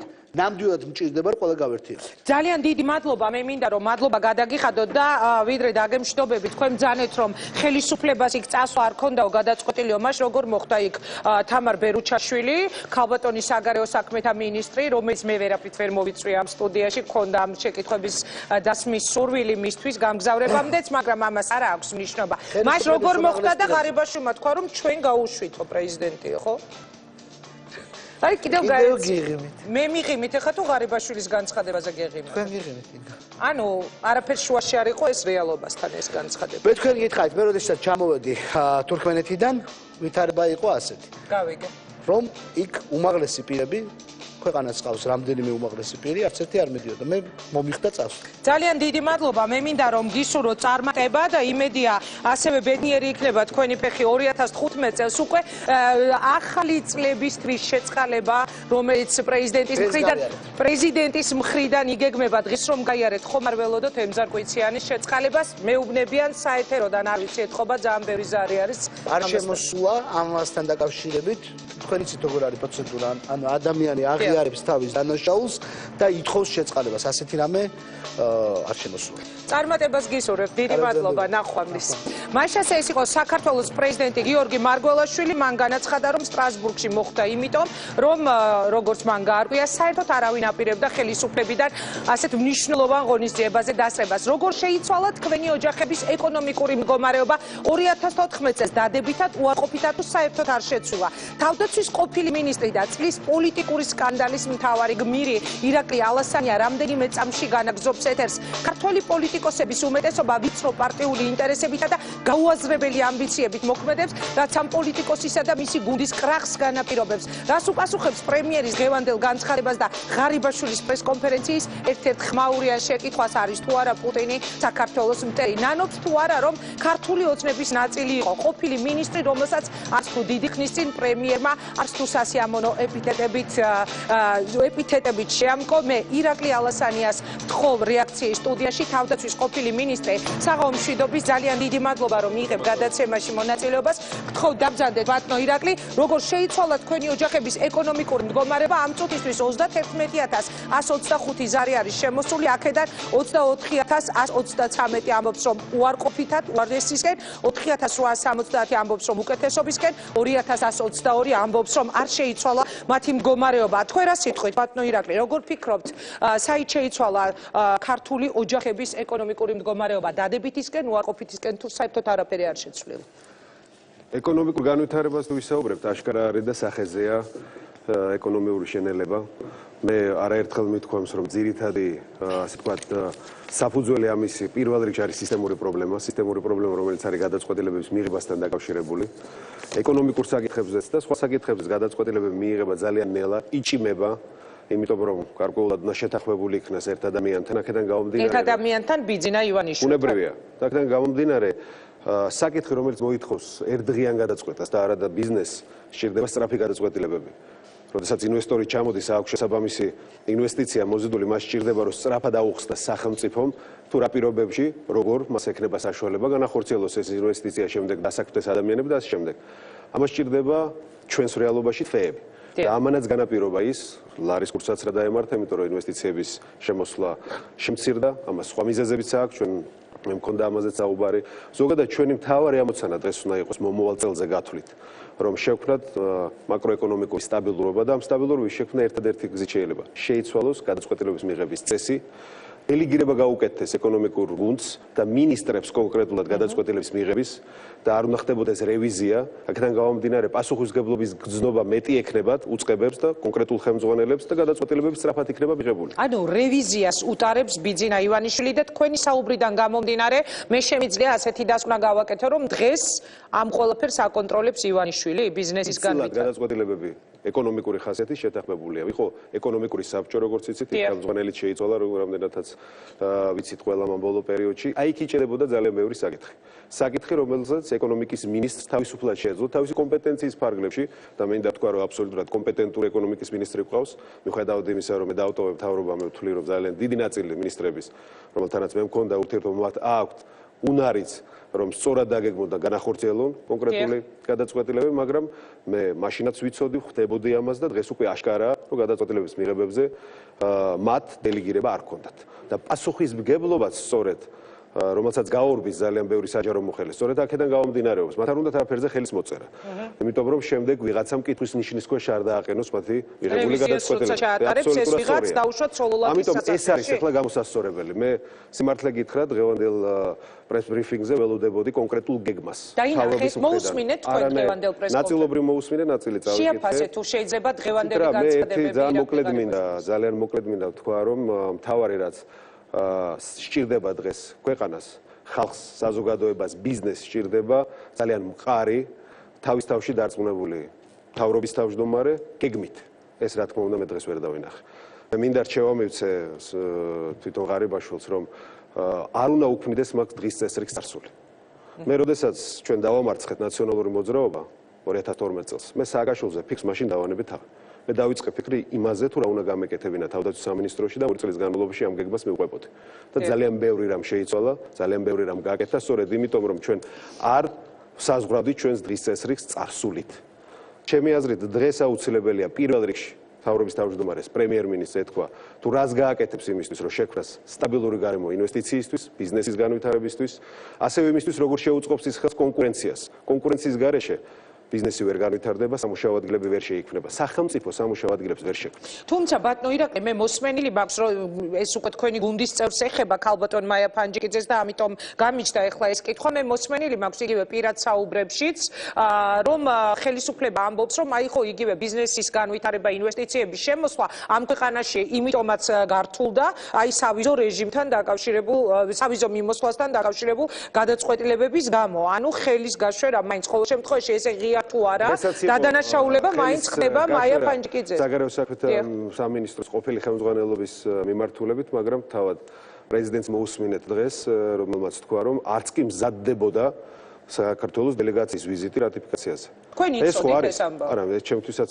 ბოლოს გახდა ცნობილი, როდესაც ესე მოუმზადებლად შევხვდით ამ ძალიან საპასუხისმგებლო და მნიშვნელოვან საქართველოსთვის ისტორიულ გადაწყვეტილებას ევროკავშირის მხრიდან. თქვენი აზრით, ბატონო ირაკლი, აი ახლა რაც თქვა პრეზიდენტმა, მე მართლა პირველად გავიგე, არ ვიცოდი ეს ინფორმაცია, რომ აღმოჩნდა, რომ საქართველოს ხელისუფლება არ აპირებდა გამგზავრებას სტრასბურგში. აი თქვენ ამას როგორ აფასებთ? ეს რა არის ქვეყნის? ლოგიკით ამის ახსნა წარმოუდგენელია, როგორ შეიძლებოდა, რომ ეს არ მოხდარიყო. აქ ალბათ გვაქვს ყურადღების დეფიციტთან, კვალიფიკაციის დეფიციტთან საქმე და ეს ბუნებრივია თავად შიგნით, თავრობის შიგნით საგანგებო მსჯელობის საგანი უნდა გახდეს. თუ კი ამას ეს აინტერესებს. ორიენტაციის შეცვლასთან ქვეყნის, რომელზეც გაცხადება თქვენმა გულმა გააკეთა წამოსვლის. კონკრეტულ შემთხვევაში ბუნებრივია ესეც იმოქმედებს ჩვენს იმიჯზე. როდესაც ასეთი მნიშვნელობის დოკუმენტის რატიფიკაციას ახდენს ევროკავშირი და ხვდება და იცის, რომ მოუმზადებელი ჩამოდის დელეგაცია სწრაფი გადაწყვეტილებით. ბუნებრივია ესეც იმოქმედებს იმ განწყობაზე, რომელიც შეიქმნება და ყალიბდება უკვე საქართველოს მიმართაც.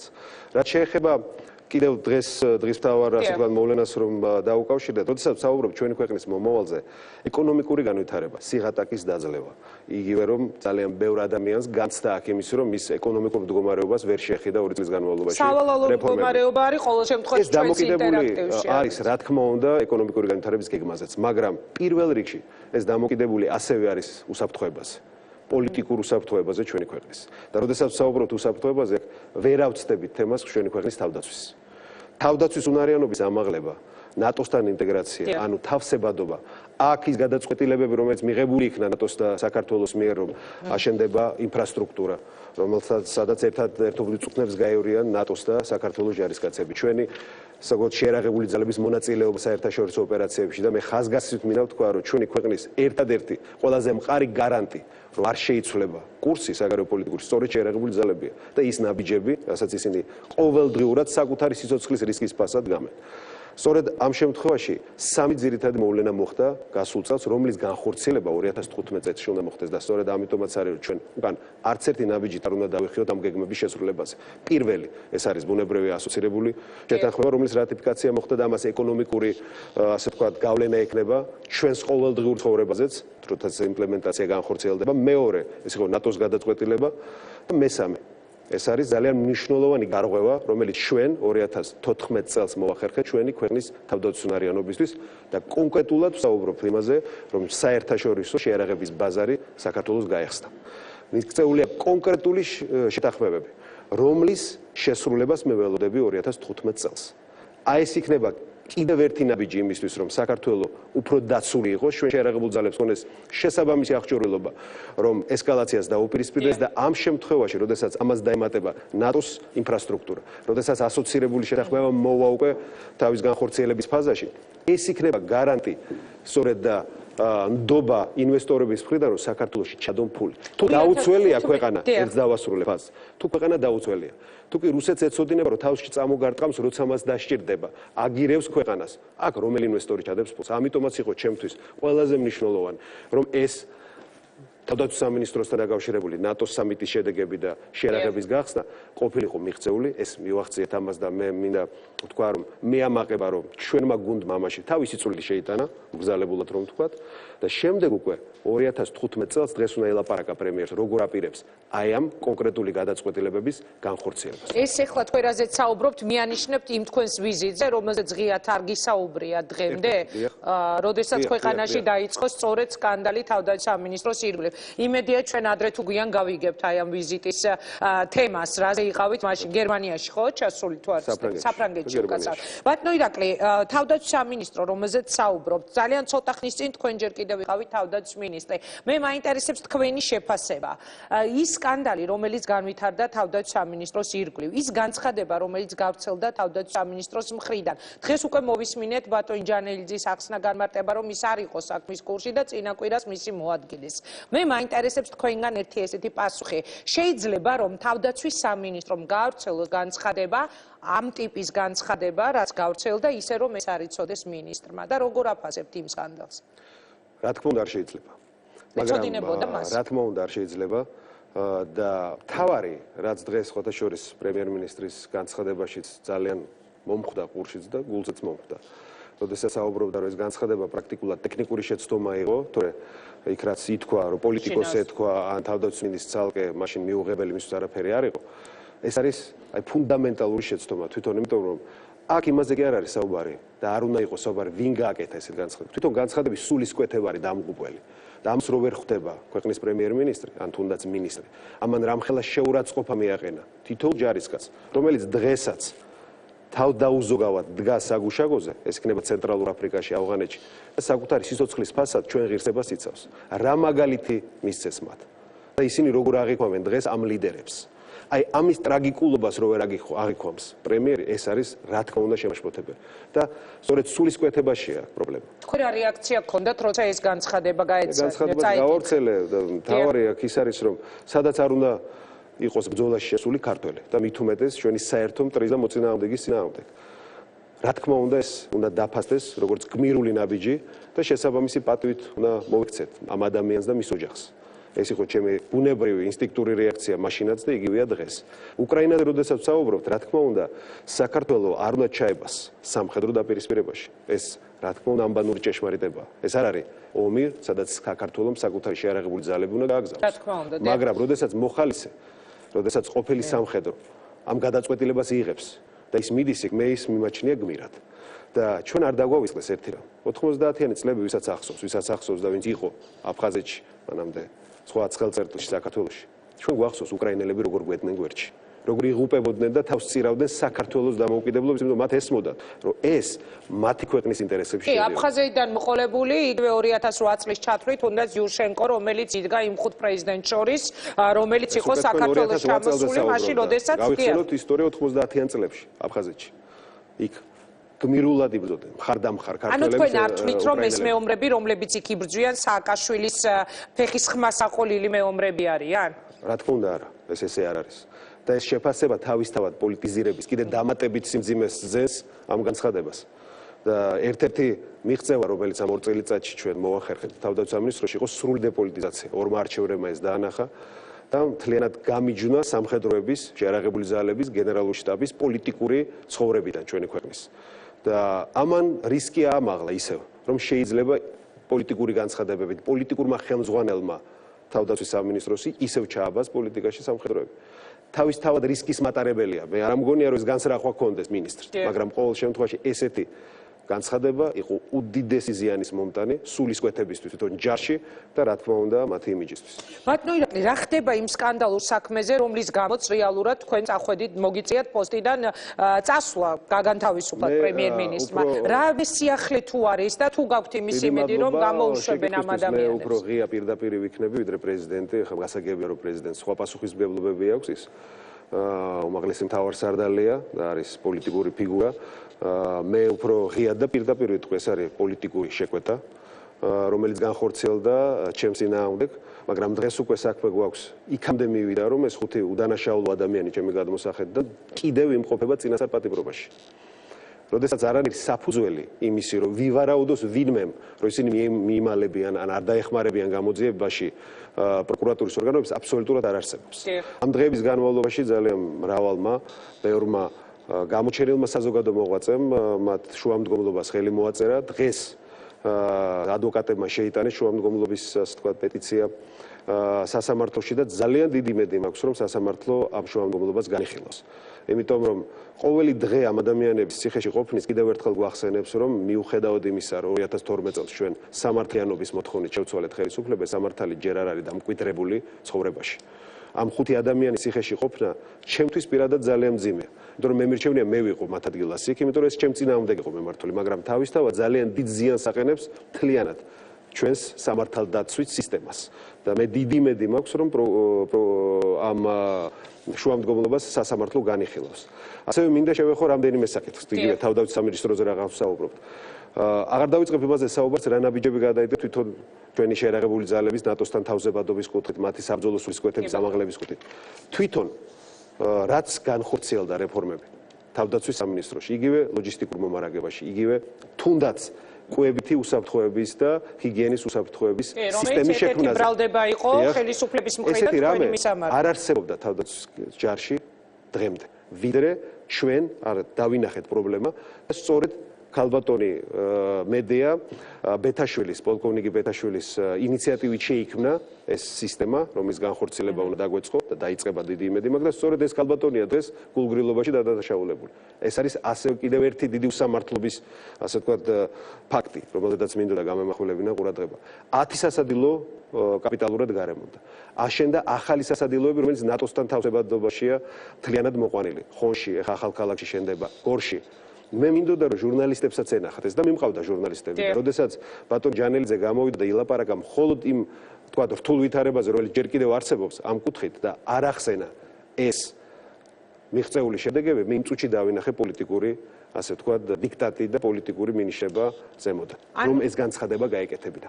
ანალოგიას ვავლებ და კიდევ ერთხელ ხაზს ვაბავ სწორედ იმ განცხადებაში, რომელიც გაკეთდა ჩვენი მებრძოლის დაღუპვასთან დაკავშირებით. ანუ ჯანელიდე ექვემდებარება როგორც თქვენ ბრძანეთ პოლიტიკურ დიქტატს. ორი აზრი არ არის ამაში, ამ განცხადებამ რაც გააკეთა მანამდე და ის განცხადება რაც გააკეთა ჩვენს დაღუპულ მებრძოლზე, ამაში ერთ ხაზს ვხედავ და მე მგონია რომ ადრე თუ გვიან ამაზე ღიად თავად მინდიაც ისაუბრებს. ძალიან საინტერესოა ბატონო ირაკლი, აი ამ ყველაფრის მერე დიდი დრო არ არის გასული პრინციპში, რაც თქვენ მოგხსნეს თანამდებობი და რაც თქვენი გუნდი წავიდა ოპოზიციაში, წავიდა ხელისუფლებიდან. თუ გაარკვიეთ რეალურად რა მოხდა, რატომ მოხდა თუ ეს იყო თქვენს წინააღმდეგ დაუშვათ პოლიტიკური დევნა, რითი გამოიწვიეთ გულის წყრომა ამ კონკრეტულ შემთხვევაში, იმიტომ რომ დაუშვათ დაძაბული ურთიერთობები ისედაც ყოველთვის იგრძნობოდა ივანიშვილსა და თქვენ შორის ნებისმიერ მთავრობის ხდომაზე, ვიდრე იგი იყო პრეზიდენტი, მაგრამ აი ახლა თუ კი გაარკვიეთ რა იყო კატალიზატორი, აი მთავარი რის გამოც დაუშვათ როგორც თქვენ ამბობთ, დაიწყო თქვენი პოლიტიკური დევნა. ამას კიდე ცოტა დრო დაჭირდება ალბათ, რომ ბოლომდე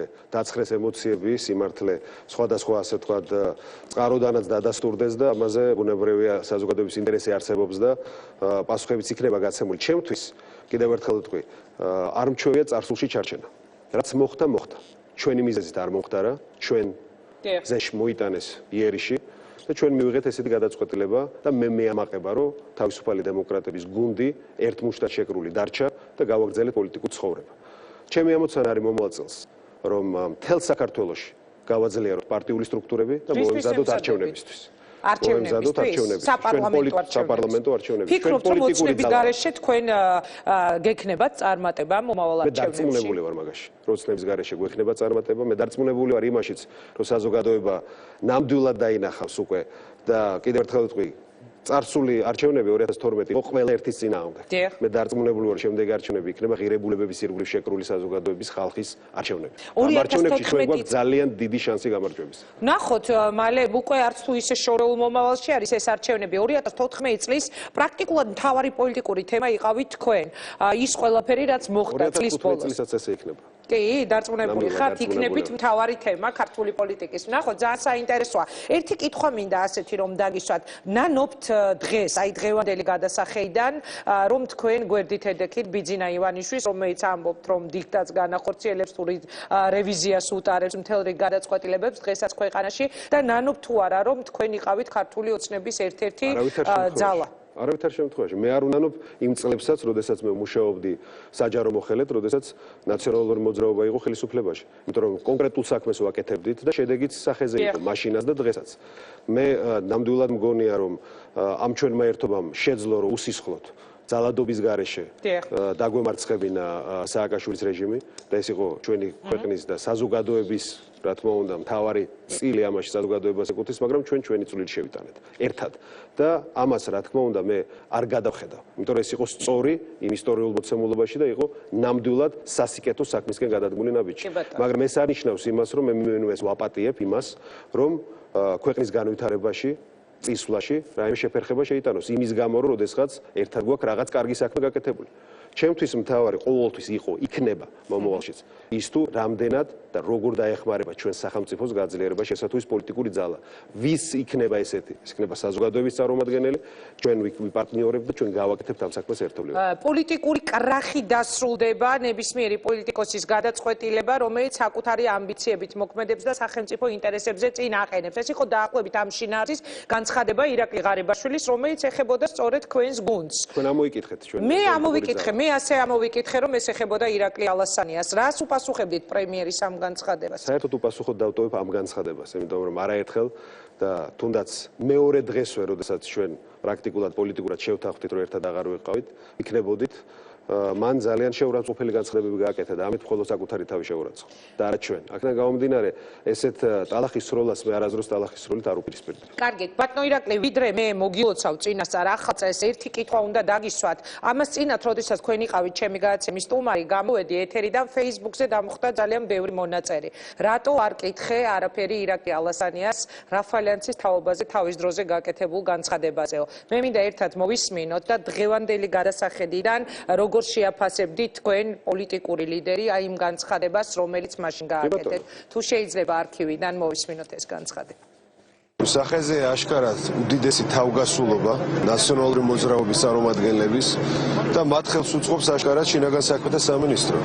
აი ეხლაც ამ ტრაგედიამ შეძრა ალბათ არა მხოლოდ მთელი კახეთი, არამედ მთელი საქართველო. 9 თვის ბავშვი გარდაიცვალა და ეს დიდი უბედურება არის არა მარტო იმ ოჯახის, არამედ მთელი ჩვენი ხალხის. და ეს არის შედეგი დაუსჯელობის განცდის, რომელიც აქვს სწორედ ნაციონალური მოძრაობის წარმომადგენლებს და სისტემა, რომელიც ჩამოაყალიბა სააკაშვილმა ჩვენს ქვეყანაში. მე აუცილებლად მინდა დავპირდე ამ ოჯახს, რა თქმა უნდა, პირველ რიგში მიუსამძიმრო და დავპირდე მას, რომ ყველა ვინც ამაში დამნაშავეა, აგებს პასუხს უმკაცრესად სისხლის სამართლის საქმე აღიძვრება და ჩვენ უზრუნველყოფთ, რომ ბოლომდე გაირკვეს სიმართლე. მაშასე მე ხა უნდა მოვისმინო ირაკლი ალასანიას თუ არ ვწდები პირველი განცხადება. ამ განცხადებიდან დღემდე მეტი თქვენ ამ თემაზე კომენტარი არ გაგიკეთებიათ. დღეს როცა თქვენ გადანაშაულებენ ბატონო ირაკლი კონკრეტულად აი თუნდაც იგივე თავდაცვის სამინისტროს გარშემოაგორებულ სკანდალს გულისხმობ რაღაც კორუფციული სქემები, გარიგებები, ასე შემდეგ ბრალდებები, რის გამოც თქვენ მოგიწიათ პოსტიდან წასვლა. დღევანდელი გადასახედიდან როგორ შეაფასებდით მაშინდელ თქვენს განცხადებას და თქვენი დანაპირები, რომ მე ვაძლევ პირობას ამ ოჯახს, რომ ყველა იქნება დასჯილი დამნაშავე. სისხლის სამართლის საქმე აღზრული იყო და გამოძიებაც მიდიოდა, ეს რა თქმა უნდა არის შინაგან საქმეთა სამინისტროს პრეროგატივა, რომ გაეგრძელებინათ სისხლის სამართლის დევნა და დადგენა ჭეშმარიტების. რაც შეეხება ჩემ განცხადებაში, მე არცად არ მithქვია, რომ ეს იყო ნაციონალური მოძრაობის მიერ ჩადენილი დანაშაული. იქ, როდესაც ჩვენ ჩავედით, ეს იყო არჩევნების წინადღეს. დაგვხვდა ისეთი ვითარება და ჩავედი კანდიდატთან, რომელიც იქ იყრიდა მანანა ბერიკაშვილი, რომელიც სხვა ჩვენს როცა თქვენ ამ განცხადებას აკეთებდით ზუსტად იმ წუთებში გიორგი ღვინიაშვილს ადებდა პირდაპირ ხელს და ნაციონალურ მოძრაობას. იმ დროს იყო პრაქტიკულად ზონდერის ჯგუფები, რომელიც შექმნილი იყო, პრაქტიკულად დაძდევდნენ იქ ჩვენსგან ჩასულ აქტივისტებს. მართლაც გაუგონარი, როგორც ყველგან სამეგრელოშიც და ყველგან ხდებოდა ზეწოლები და მთელი ეს გარემო შევაფასე, რომ ეს არის სწორედ ის გარემო, რომელიც ჩამოაყალიბა იმ დროინდელმა რეჟიმმა. აქედან გამომდინარე, მე არასდროს არ დამიდია ხელი და ვერასდროს, ეხლა მე იურისტი ვარ და განათლებით ვიცი, რომ უდანაშაულობის პრეზუმპცია ყოველთვის უნდა იყოს დაცული. აქედან გამომდინარე, ნაციონალური მოძრაობის ზოგი წევრი ამას ისეთ ელფერს აძლევდა, თითქოს მე პირდაპირ დანაშაულია დანაშაულს. ესეთ რამე არ ყოფილა და ამ განცხადებაში ეს არ ჩანს. აი ეს იყო ირაკლი ალასანიას პირველი განცხადება 2012 წლის შემდეგ. მე მინდა რომ წარმატება გისურვოთ 2015 წლისთვის. დიდი მადლობა თქვენს და მთელ საქართველოს მინდა წარმატება უსურვო, მიუხედავად ამ ყველა პრობლემებისა, ეკონომიკური პრობლემებისა, რომელიც წინაშე დგას, თქვათ, სხვადასხვა ჩვენი მოქალაქეები, მაინც იმედი უნდა გქონდეს უკეთესობის. მე დარწმუნებული ვარ, ამ მდგომარეობიდან გამოსავალი არის ეკონომიკური ამ ასე ვთქვათ ჩიხიდან გამოსავალიც და მთავარია მე მინდა უსურვო ჩვენს მოქალაქეებს რომ სწორედ იმედი უკეთესი მომავლის და იმედი ერთმანეთის არ დაგვეკარგოს და მე დარწმუნებული ვარ 15 წელი იქნება უკეთესი ვიდრე იყო 14. და თქვენ დადეთ წეღარ ამ სტუდიაში პირობა რომ იქნებით ძალიან აქტიური და მთავარი თემა 2015 წლის ქართული პოლიტიკის. კარგით, ვნახოთ და თქვენი პირველი ასეთივე 2015 წელს ყველაზე ხმაური არის განცხადების შემდეგ იმედია იქნებით რეაქციის სტომარი. ბატონო ირაკლი, გულით გისურვებ წარმატებას, თუნდაც იმიტომ რომ ძალიან ჭირდება დღეს ქართულ პოლიტიკას, რაც შეიძლება მეტი აქტიური ოპოზიციონერი და მე მინდა რომ გისურვოთ წარმატება.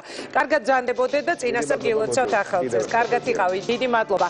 მაშინ ეს იყო თავდაცვის ყოფილი მინისტრი ირაკლი ალასანია, როგორც შეიცვალა თქვენი ოჯახების ეკონომიკური მდგომარეობა 2014 წელს დადებითად უარყოფითად თუ საერთოდ არ შეცვლილა. რამდენიმე წუთში რეკლამის შემდეგ პარლამენტის ყოფილი თავმჯდომარე და დღეს უმცირესობის ლიდერი დავით ბაქრაძე შემოვა სტუდიაში. ნაციონალების სექტა და მოღალატეები ეს ღარიბაშვილის დღევანდელი შეფასებები იყო.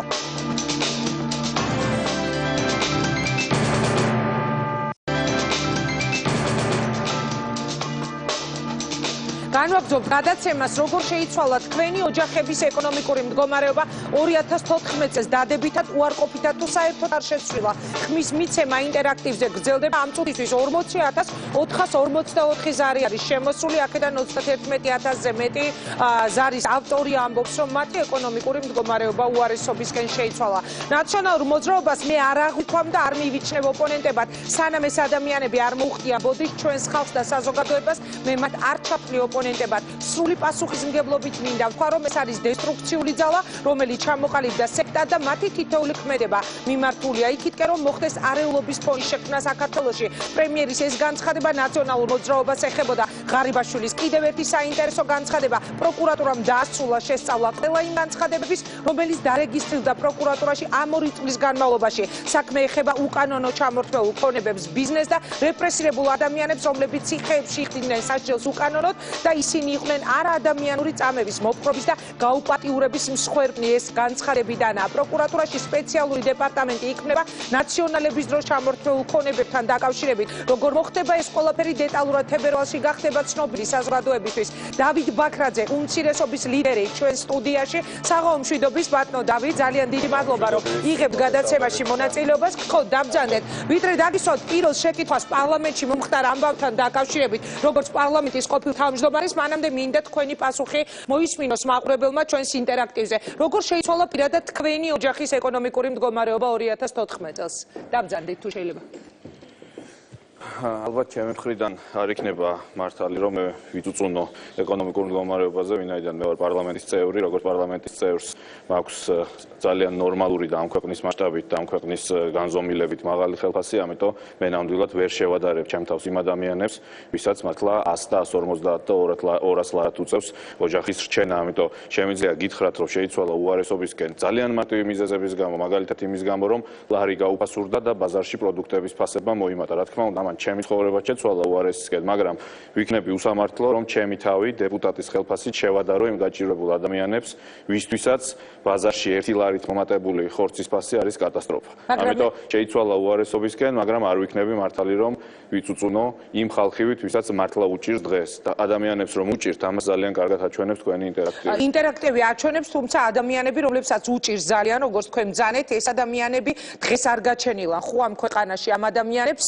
გაჭირვება ამ 2 წლის განმავლობაში არ მოსვლიათ, ანუ ისინი ასევე გაჭირვებულები, ასევე დაუსაქმებლები იყვნენ თქვენი ხელისუფლების დროსაც. როდესაც ნაციონალური მოძრაობის მხრიდან ხდება ხომ აპელირება სწორედ სოციალურ და ეკონომიკურ მდგომარეობაზე, ჩვენი თანამოქალაქეების ყოველთვის ჩნდება თქვენი ოპონენტების მხრიდან ეს კითხვა. თქვენ დროს ქონდათ ის სამუშაო ადგილები ამ ხალხს არის თუ არა იგივე ყოფილი ხელისუფლების პასუხისმგებლობაც იმაში, რომ უამრავი ადამიანი დღეს ძალიან მძიმე მდგომარეობაშია ამ ქვეყანაში? რა თქმა უნდა, ჩვენი ხალხის გაჭირვება და პრობლემები დაიწყო 90-იან წლებიდან, ყველას გვახსოვს, რომ პირველად როდესაც მოხდა კუპონის ინფლაცია, როდესაც გაიქცა ბანკები, როდესაც ხალხმა დაკარგა ანაბრები, როდესაც ქვეყანა დაიქცა და დაინგრა 90-იან წლებში. იქიდან დაიწყო ჩვენი გაჭირვება. ამიტომ რა თქმა უნდა ეს არ დაწყებულა 2 წლის წინ, მაგრამ განსხვავება ჩვენ დროს და დღევანდელ დროს შორის არის ერთ ძალიან მნიშვნელოვან ფაქტორში. ჩვენ დროს იყო საზოგადოებაში იმის განცდა, რომ ეკონომიკურად ქვეყანაში არსებობდა დინამიზმი და ქვეყანა ვითარდებოდა და მიდიოდა წინ. და ეს არ იყო ტყუილი განცდა, ემყარებოდა ძალიან ბევრს, მე არ მიყვარს ხოლმე გამეორება, მაგრამ გავიმეორებ, რომ მაგალითად გაყინული პენსია, რომელიც იყო 12 ლარი, ჩვენ 10-ჯერ გავზარდეთ, რომ მაგალითად საშუალო ხელფასები, მე როდესაც მუშაობდი 2002 წელს საგარეო საქმეთა სამინისტროში, 70 ლარი მქონდა ხელფასი. დღეს საგარეო საქმეთა სამინისტროში იგივე თანამდებობაზე 1700 ლარია ხელფასი და ეს გაიზარდა ჩვენ დროს. ანუ ხელფასები გაიზარდა, პენსიები გაიზარდა, ბიუჯეტი 10-ჯერ გაიზარდა. წარმოუდგენელი იყო 2002 წელს, როცა პენსიები ვერ გაიცემოდა, რომ სამედიცინო დაზღვევა იქნებოდა, რომ გზები გაკეთდებოდა, რომ ინფრასტრუქტურა და ქალაქები აშენდებოდა. ეს ყველაფერი გაკეთდა ჩვენ პერიოდში. მე ამით თავს კი არ ვიწონებ და ძალიან ბევრი პრობლემა დაგვრჩა გადასაწყვეტი და სწორედ გაჭირვება იყო ის ერთ-ერთი ფაქტორი, რომელმაც 2012 წელს ხალხს ხმა მიაცემინა ქართული ოცნებისთვის. მაგრამ მე ვსაუბრობ იმას, რომ ჩვენ დროს არსებობდა იმის განცდა, რომ ხვალინდელი დღე იქნებოდა უკეთესი. დღეს მე როგორც ამ საზოგადოების ნაწილს, რომელსაც ძალიან ბევრ ადამიანთან მაქვს შეხება, მაქვს ადამიანებისგან ის ინფორმაცია, რომ დღეს ეს განცდა არ არის საზოგადოებაში და ერთ-ერთი მთავარი პრობლემა ჩვენი საზოგადოების არის გაურკვევლობა, ხალხმა არ იცის რა იქნება ხვალ, როგორი ცხოვრებენ ხვალ და არის იმის განცდა, რომ ხვალ არ ვიცით უკეთესად ვიქნებით თუ არა და ალბათ ვიქნებით უარესად. აი ეს არის ძალიან დიდი განსხვავება. მე არ მინდა რომ დღევანდელი ჩვენი გადაცემა მხოლოდ წარსულ თემებზე საუბარ შეეხოს, მაგრამ აი როდესაც თქვენ ახლა ახსენეთ რომ ივსებოდა ბიუჯეტი, მე შეგახსენებ თქვენი ნებისმიერი ოპონენტის კონტრარგუმენტს ამაზე, რომ ის რომ მაგალითად რა ჯობია დღეს, როდესაც ვამბობთ რომ ადამიანს უჭირდეს არ კონდეს სამსახური, თუ ივსებოდა ბიუჯეტი დაუშვათ პროკურატურის ხარჯზე, დაჭერების ხარჯზე, დაპატიმრებების ხარჯზე, ასე შეწერილი ფულის ხარჯზე, ძალიან უხეშად რომ თქვა, რომელი მოცემულობა ჯობდა, იმიტომ რომ აი ეს კითხვა დღეს განსაკუთრებით აქტუალურია, თუ გავიხსენებ დილანდელ პრესკონფერენციას ირაკლი ღარიბაშვილის პრემიერ-მინისტრმა თქვა, რომ თებერვალში უკვე გახდება ცნობილი, როგორ მოხდება აი ამ ხალხისთვის კომპენსაციების გაცემა და როგორ მოხდება წართმეული ბიზნესების და ქონების უკან დაბრუნება, ის რაც წაართვეს ნაციონალების დროს. კი ბატონო, ნებისმიერი სტატისტიკით და ინფორმაციით, ყველა ის ჯარიმა და ყველა ის თანხა, რომელიც მიმართვაც ხდებოდა ბიუჯეტის სასარგებლოდ, იყო არაუმეტეს ბიუჯეტის 2%-ის. ეს არის ნებისმიერი ფინანსური სტატისტიკით, რომელიც არსებობს. ამიტომ საუბარი იმაზე, რომ ბიუჯეტი ივსებოდა ჯარიმებით, ეს არის აბსოლუტური ტყუილი. ინდა, ბიუჯეტი ივსებოდა ქვეყნის ნორმალური მართვით და მე მოგიყვანთ რას ნიშნავს ქვეყნის ნორმალური მართვის მაგალითს. აი საყდრის პროკურატურაში დაბარება, მაგალითად ადეიშვილის კაბინეტში. არა, სხვა რამეს გეტყვით, იმ კაბინეტში დაბარება ცალკე პრობლემა იყო და სხვა პრობლემა იყო და სხვათა შორის ოღონდ შემდეგ ამას დაუბრუნდები, რაც დავიწყე, მაგრამ რახანეს ახსენეთ, გეტყვით, სხვათა შორის გაის თებერვალში კი არ უნდა იქნებოდეს ეს განყოფილება პროკურატურაში, თუ ხელისუფლებას მართლა სამართლიანობის აღდგენა უნდა და ამითი უნდა დაეწყო და არა საკუთარი ოპონენტების დევნით და იმითი, რომ ვინც არ მოწონდა ციხეში ჩაესვათ, იმიტომ რომ ეს 2 წელი სამართლიანობის აღდგენა ბჭყალებში გულისხმობდა მხოლოდ იმას, რომ ვინც არ მოწონდა დაეჭირათ და თუ სურდათ მართლა სამართლიანობის აღდგენა, კი ბატონო, მე მიღიარებია და დღესაც ვაღიარებ, იყვნენ ადამიანები, ვისაც სახელმწიფო მოექცა უსამართლოდ. აი ამათი უფლებების აღდგენით უნდა დაიწყოთ პირველ რიგში და თუ მართლა სურდათ ადამიანებზე ზრუნვა, ეს დეპარტამენტი გაისად კი არ უნდა იქნებოდეს, 2 წლის წინ უნდა შექმნილიყო პროკურატურაში და თუ მართლა სამართლიანობის აღდგენაზეა სხვათა შორის ლაპარაკი და ერთ მაგალითს მოვიყვან სამართლიანობაზე, სამართლიანობის აღდგენა არ გულისხმობს წარსულთან ბრძოლას. სამართლიანობა გულისხმობს იმას, რომ კანონი კანონობს დღესაც. აი ერთი მაგალითი, რომელიც გამახსენდა და გეტყვით. ამას წინათ გახდა ცნობილი, რომ ფინანსთა სამინისტროში მინისტრმა ხადურმა თავის თავს და თავის მოადგილეებს გამოუწერა მობილური ტელეფონების ჩუქრად და მე სამინისტრომ განმარტა, რომ ეს იყო კონტრაბანდული ტელეფონები, რომელიც ესე დავარიგეთო. მე გეტყვით ხონის რაიონის მაგალითს, სადაც 2 ადამიანი, ზურაბ ჩიბუხაია და ლევან ბობოხიძე სასჯელს იხდის, იცით რატო? იმიტომ რომ 3 წლის წინ ასევე ჩამორთმეული უკანონო ხეთქე რაიონში გაანაწილეს და დაურიგეს სოციალურად დაუცველ მოსახლეობას. ეხლა მე თქვენ გეკითხებით, თუ ჩამორთმეული ხეთქის სოციალურად დაუცველი მოსახლეობისთვის განაწილება არის დანაშაული და ამაზე ადამიანი 5 წლით ციხეში უნდა გაუშვა.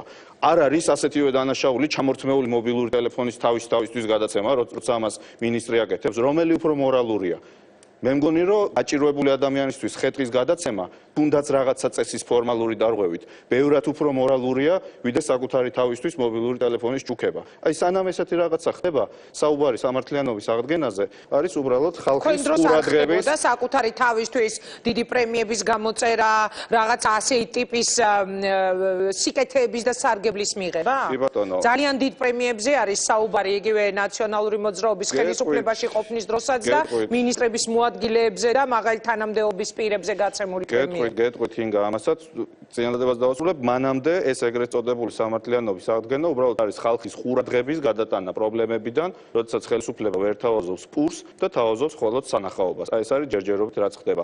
რაც შეეხება ჩვენ პრემიებს, უცოდველი არავინ არ არის და პრემიები რა თქმა უნდა ჩვენ დროსაც იყო და საზოგადოებას ამაზე პრეტენზია ჰქონდა და სამართლიანი, მაგრამ მაგალითს მოგიყვანთ, მე ყველა ციფრზე რასაც ვიძახი პასუხს ვაგებ, ეს არის ოფიციალური ციფრები, რომ 2015 წელს მთავრობის შენახვა ბიუჯეტს უჯდება 300 დაახლოებით 350 მილიონი ლარით მეტი, ვიდრე ეს იყო 2012 წელს. ანუ თუ ჩვენ რაღაცა პრემიას ვიღებდით და თუ ჩვენ ბევრს ვიღებდით, ის ბევრი ემყოფინათ ამ დალოცვილებს, რაღაცო იზდიან 350 მილიონით კიდე საკუთარ პრემიებს. სად მიდის ეს 350 მილიონი? იმის მაგივრად რომ ქვეყანას ნაკლები დაუჯდეს მთავრობის შენახვა, მაშინ როცა ჩვენთან გქონდათ ხო პრეტენზია რომ ჩვენი მთავრობა თურმე კარგად ცხოვრობდა და პრემიას იღებდა.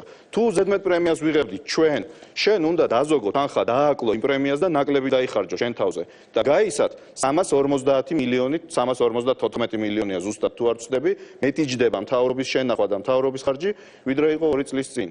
ეს არის მაგალითი არ მონაწილეობს ქართული ოცნება, ამაზე ალბათ მათ ეკნებოდა თავისი პასუხი. პარლამენტის თავმჯდომარე მე ვიცი მათი პასუხი რომ შტატები გაიზარდა და იმითო, თუმცა ამას წინათ საერთაშორისო გამჭვირვალობამ გამოთვალა, შტატები გაზრდილია დაახლოებით 2000 ერთეულით, რისი სახელმწიფო ფონდიც არის დაახლოებით 2 მილიონი ნახევარი ლარი. ანუ 350 მილიონში შტატების დაზე მოდის 2 მილიონი, ხოლო დანარჩენი 358 მილიონი მოდის ახალ პრემიებზე, ახალ დანამატებზე, ახალ უკვე მაინტერესებს სხვადასხვა აი საინტერესო გახდა რამდენი სინონიმი შეიძლება სიტყვა პრემიას მოუგონო ქართულ ენაში. თავიდან იღებდნენ პრემიებს.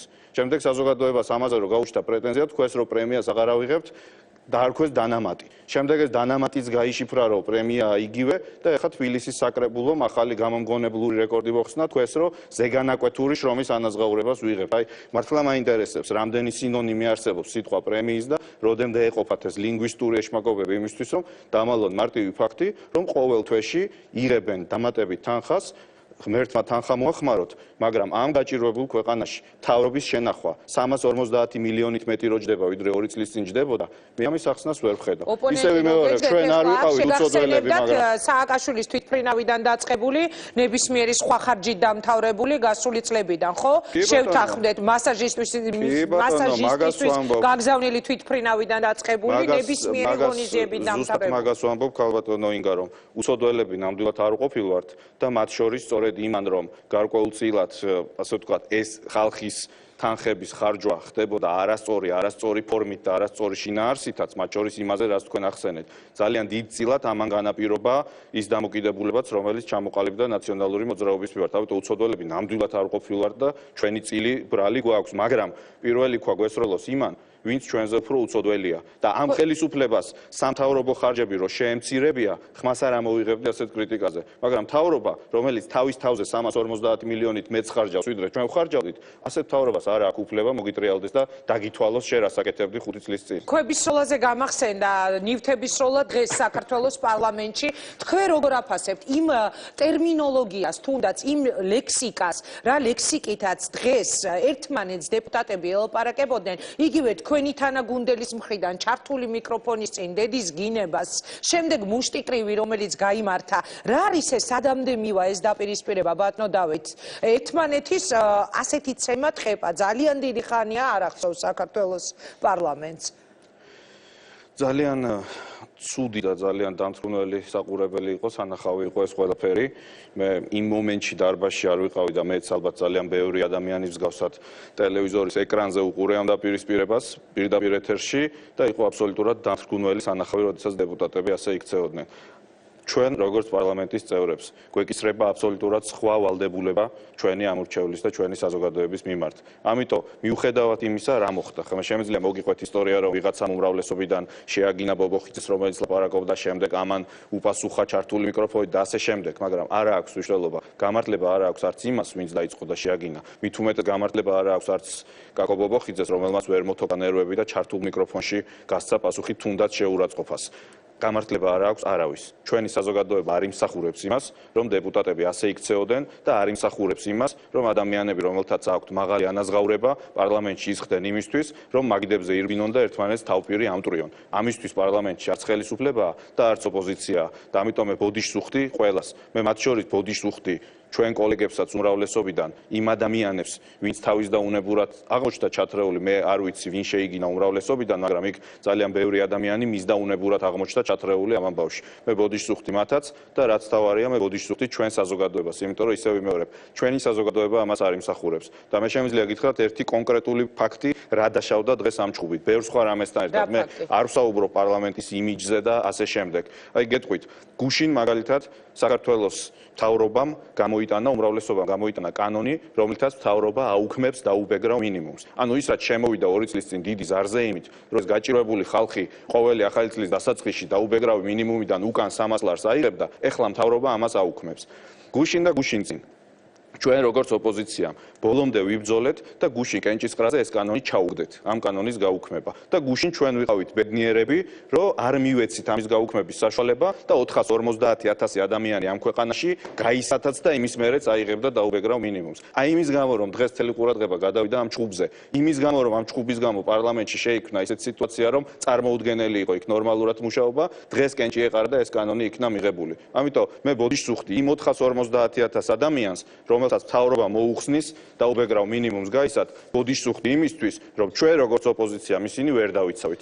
ჩვენ პარლამენტში იმიტომ ვართ, რომ ასეთი ადამიანები დავიცვათ და არა იმიტომ, რომ ვივაშკაცოთ და მაგიდებზე ვირბინოთ. პარლამენტში ბატონო დავით, დღევანდელი სურათიდან გამომდინარე, ძალიან ბევრ ადამიანს გაუჩნდა ასეთი მოსაზრება, ხომ არ იგეგმება ქვეყანაში ვადამდელი არჩევნები. იმიტომ რომ ის რაც ხდება საქართველოს პარლამენტში, ის რაც ხდებოდა დღეს, ბუნებრივადაა ჩვენს ამ კითხვას. რა არის ეს? სახალხოა ეს პარლამენტი? ხალხისთვისაა ეს წემატყება, გინება, რამდენად ქმედი თუნარიანია. ხომ არ ფიქრობთ, რომ მართლაც შესაძლებელია დღის წესრიგში დადგეს და თქვენი მოლოდინი როგორია? ამაზე რაღაც გარკვეული ჭორები მეც მომისმენია, თუმცა თუ საუბარი იქნება რიგგარეშე არჩევნებზე, რიგგარეშე არჩევნების მიზეზი უნდა იყოს არა ის, რომ პარლამენტში ვიღაცას ეჭყუბას. რამდენად ძიმეც არ უნდა იყოს, ასეთი რაღაცები ადრეც ხდებოდა და ალბათ მომავალშიც მოხდება და სხვა პარლამენტებშიც ხდება, თუმცა ისევ ვიმეორებ, გამართლება არ აქვს, მაგრამ თუ რიგგარეშე არჩევნები დაინიშნება, მისი დანიშვნის რეალური მიზეზი უნდა იყოს ქვეყანაში არსებული კრიზისული ვითარება. ის ეკონომიკური კრიზისი, რომელიც დღეს ქვეყანაში არსებობს და ის პრობლემები, რომელიც ქვეყანაში არსებობს. ამიტომ კრიზისი რეალურად არის, ამიტომ რიგგარეშე არჩევნების საფუძველიც არსებობს, ჩვენ ამ არჩევნების აბსოლუტურად არ გვეშინია და მზად ვართ, მაგრამ იმ მთავრობის პირობებში, რომელიც ამტკიცებს, რომ ქვეყანაში ყველაფერი კარგად არის და ქვეყანა წინ მიდის, ნუ თუ ქვეყანა წინ მიდის, მაშინ მე უბრალოდ საფუძველს ვერ ვხედავ, რატო უნდა იყოს არჩევნები და მაგრამ არჩევნები რომ დაინიშნოს, რისი იმედი გაქვთ, ბატონო დავით, გახვალთ იმ რაოდენობით და იქნებით ისე უმცირესობის ლიდერი? თუ შესაძლებელია ნაციონალური მოძრაობა ვადამდელი არჩევნების დანიშვნის შემთხვევაში სულაც აღარ იყოს ასე ძლიერად წარმოდგენილი პარლამენტში. ანუ ამ გეგმაზე, რომელზეც თქვენ ბრძანეთ, რომ მეც მსმენია ლაპარაკი საუბრებიო, ამას გეკითხები. ნაციონალური მოძრაობა აუცილებლად იქნება წარმოდგენილი პარლამენტში და ბევრად უფრო ძლიერად იქნება წარმოდგენილი, ვიდრე დღეს არის. და ეს სიძლიერე არ იქნება ფიზიკური სიძლიერე ორბენალი ხალხის, ეს იქნება სხვა ტიპის სიძლიერე, რომელიც ჩვენ დღესაც გვაქვს სხვადასხვა, მაგრამ რაოდენობრივათაც და თვისობრივათაც ჩვენ ვიქნებით უფრო ძლიერი შემდეგ პარლამენტში და შემდეგ პარლამენტში ჩვენ ვიბრძოლებთ საპარლამენტო უმრავლესობისთვის. თქვენ ჯერათ, რომ ქართველი ხალხი ნაციონალურ მოძრაობას დაუშვათ 2012 წლის წინა სიტუაციიდან გამომდინარე, უზარმაზარი პროტესტი, რომელიც იყო ყოფილი ხელისუფლების და მისი გუნდის მიმართ, აი იმის ფონზე მოგცემთ იმ ნეხმას, რომ თქვენ ისევ გაქვთ იმედი უმრავლესობაში და ხელისუფლებაში დაბრუნების? რა თქმა უნდა, რა გაძლევთ ამის იმედს, რომ შესაძლებელია ნაციონალური მოძრაობა დაბრუნდეს ხელისუფლებაში?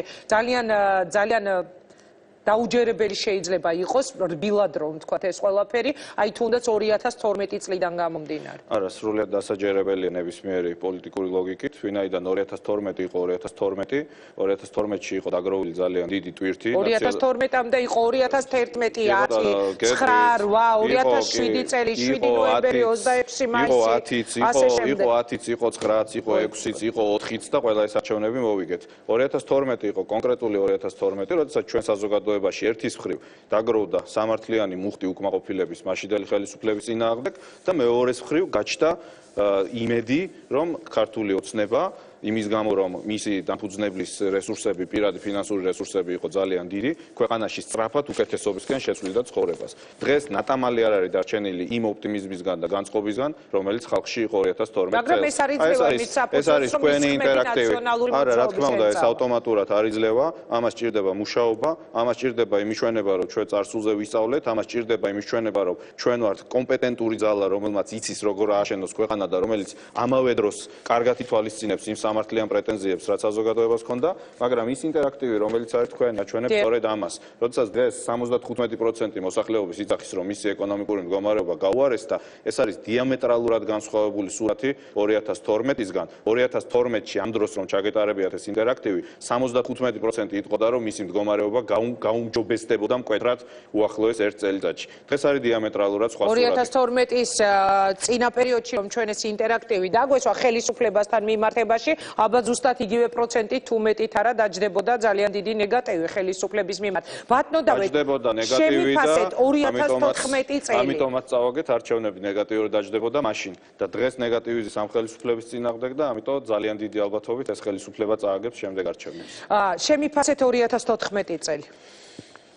კი ბატონო, მე ავერიდები ხმაურიან პოლიტიკურ სკანდალებს, ვინაიდან როგორც წესი ყველა აფასებს სკანდალებით და შევეცდები შევაფასო იმით, რაც არ ჩანს.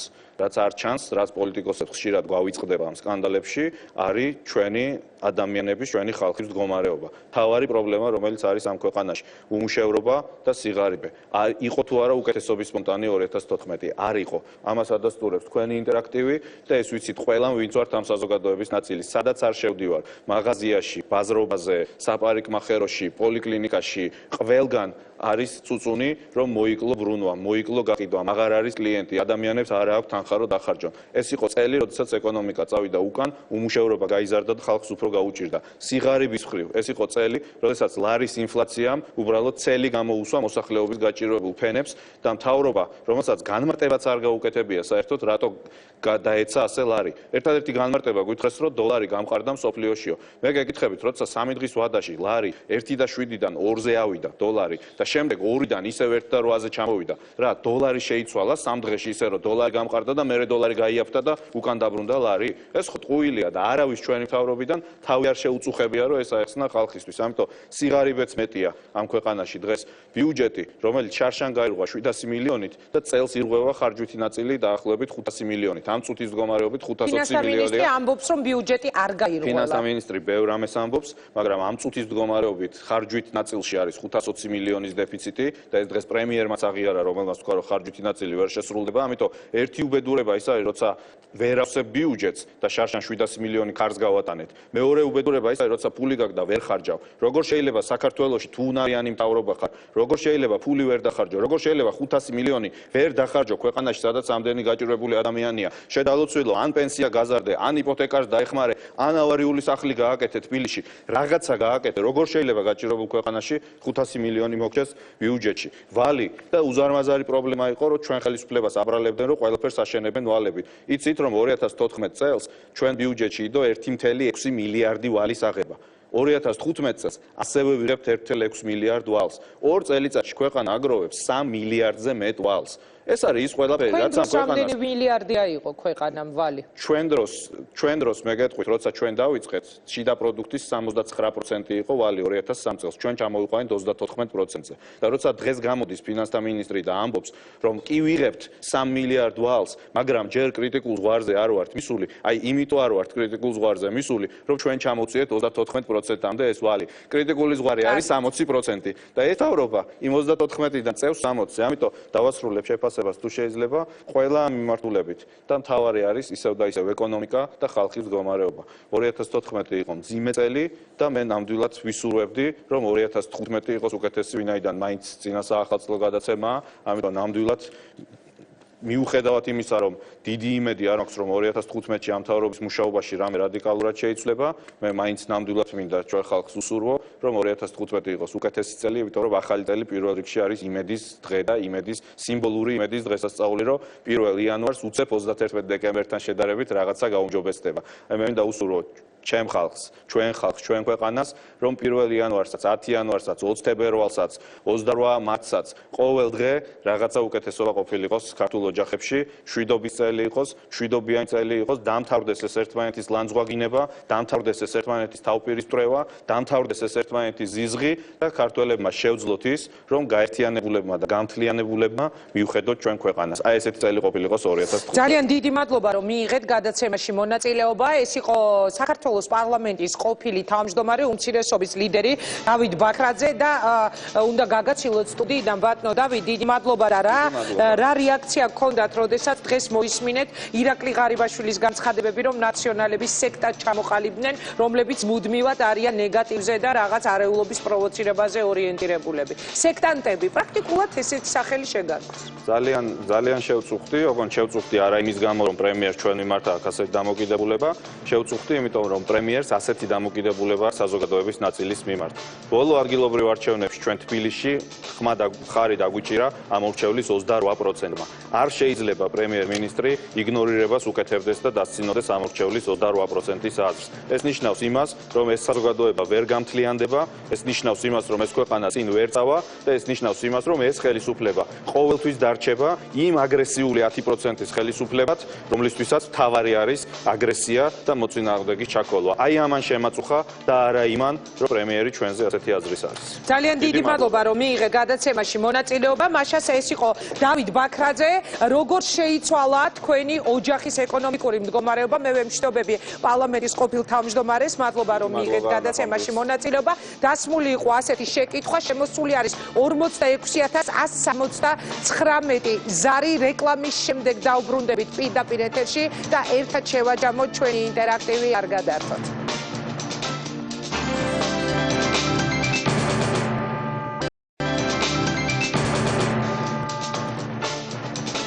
მაშასე დღის გადაცემის ინტერაქტივის მთავარი შეკითხვა, რომელიც ჩვენს გადაცემაში იყო დასმული, როგორ შეიცვალა თქვენი ოჯახის ეკონომიკური მდგომარეობა 2014 წელს. შემოსულია 47580 ზარი, აქედან 36842 ზარის ავტორი ამბობს, რომ მათი ოჯახის ეკონომიკური მდგომარეობა შეიცვალა უარესობისკენ, 7497 ამბობს, რომ შეიცვალა უკეთესობისკენ, ხოლო 3231 ზარის ავტორი ამბობს, რომ მათი ოჯახის ეკონომიკური მდგომარეობა 2014 წელს არ შეცვლილა. ასეთი იყო წლის ბოლო რეაქცია ჩვენს ეთერში. ვთქვა, რომ დღევანდელ გადაცემაში, სადაც წლის შეჯამებას ვახდენდით, მონაწილეობა არ მიიღო ქართული ოცნების არც ერთმა წარმომადგენელმა. უფრო სწორედ, რომ დავაკონკრეტო, ჩვენ გქონდა მოცემული პირობა, რომ 2 დღის განმავლობაში ვიცოდით, რომ გადაცემის ბოლო სტუმარი უნდა ყოფილიყო საპარლამენტო უმრავლესობის ლიდერი, თუმცა როგორც ხედავ, წლის ბოლო რეაქცია სრულდება ისე, რომ წლის შეჯამებაზე ქართული ოცნების მხრიდან არავის უსაუბრია. თქვენ მოისმინეთ, ვფიქრობ, ძალიან საინტერესო განცხადებები დღეს დღევანდელ გადაცემაში. მე გადაგიხდი ყველას ძალიან დიდ მადლობას, რომ გვიყურებდით. ეს იყო ბოლო რეაქცია ამ სეზონზე, რეაქცია გემშვიდობებად. ერთმანეთს შევხვდებით უკვე ახალი წლიდან 2015 წლის ზუსტად 30 იანვარს, ისევ პარასკევს, ისევ 22 საათზე რეაქცია გემშვიდობებად. მე კი არ გემშვიდობებით, ჩვენ ერთმანეთს შევხვდებით კვირას საღამოს 8 საათზე და აქვე შემიძლია დაავანონსო, რომ ისეთი იმედის კვირა, რომელიც გელოდება ძე საღამოს 20 საათზე ჯერ ეთერში არ გასულა. ასე რომ დაგველოდოთ, შევხვდებით ერთმანეთს კვირას. კარგად ბრძანდებოდეთ. დიდი მადლობა, რომ გაგვიძელით მთელი სეზონის განმავლობაში და რომ გვიყურებდით. ნახვამდის.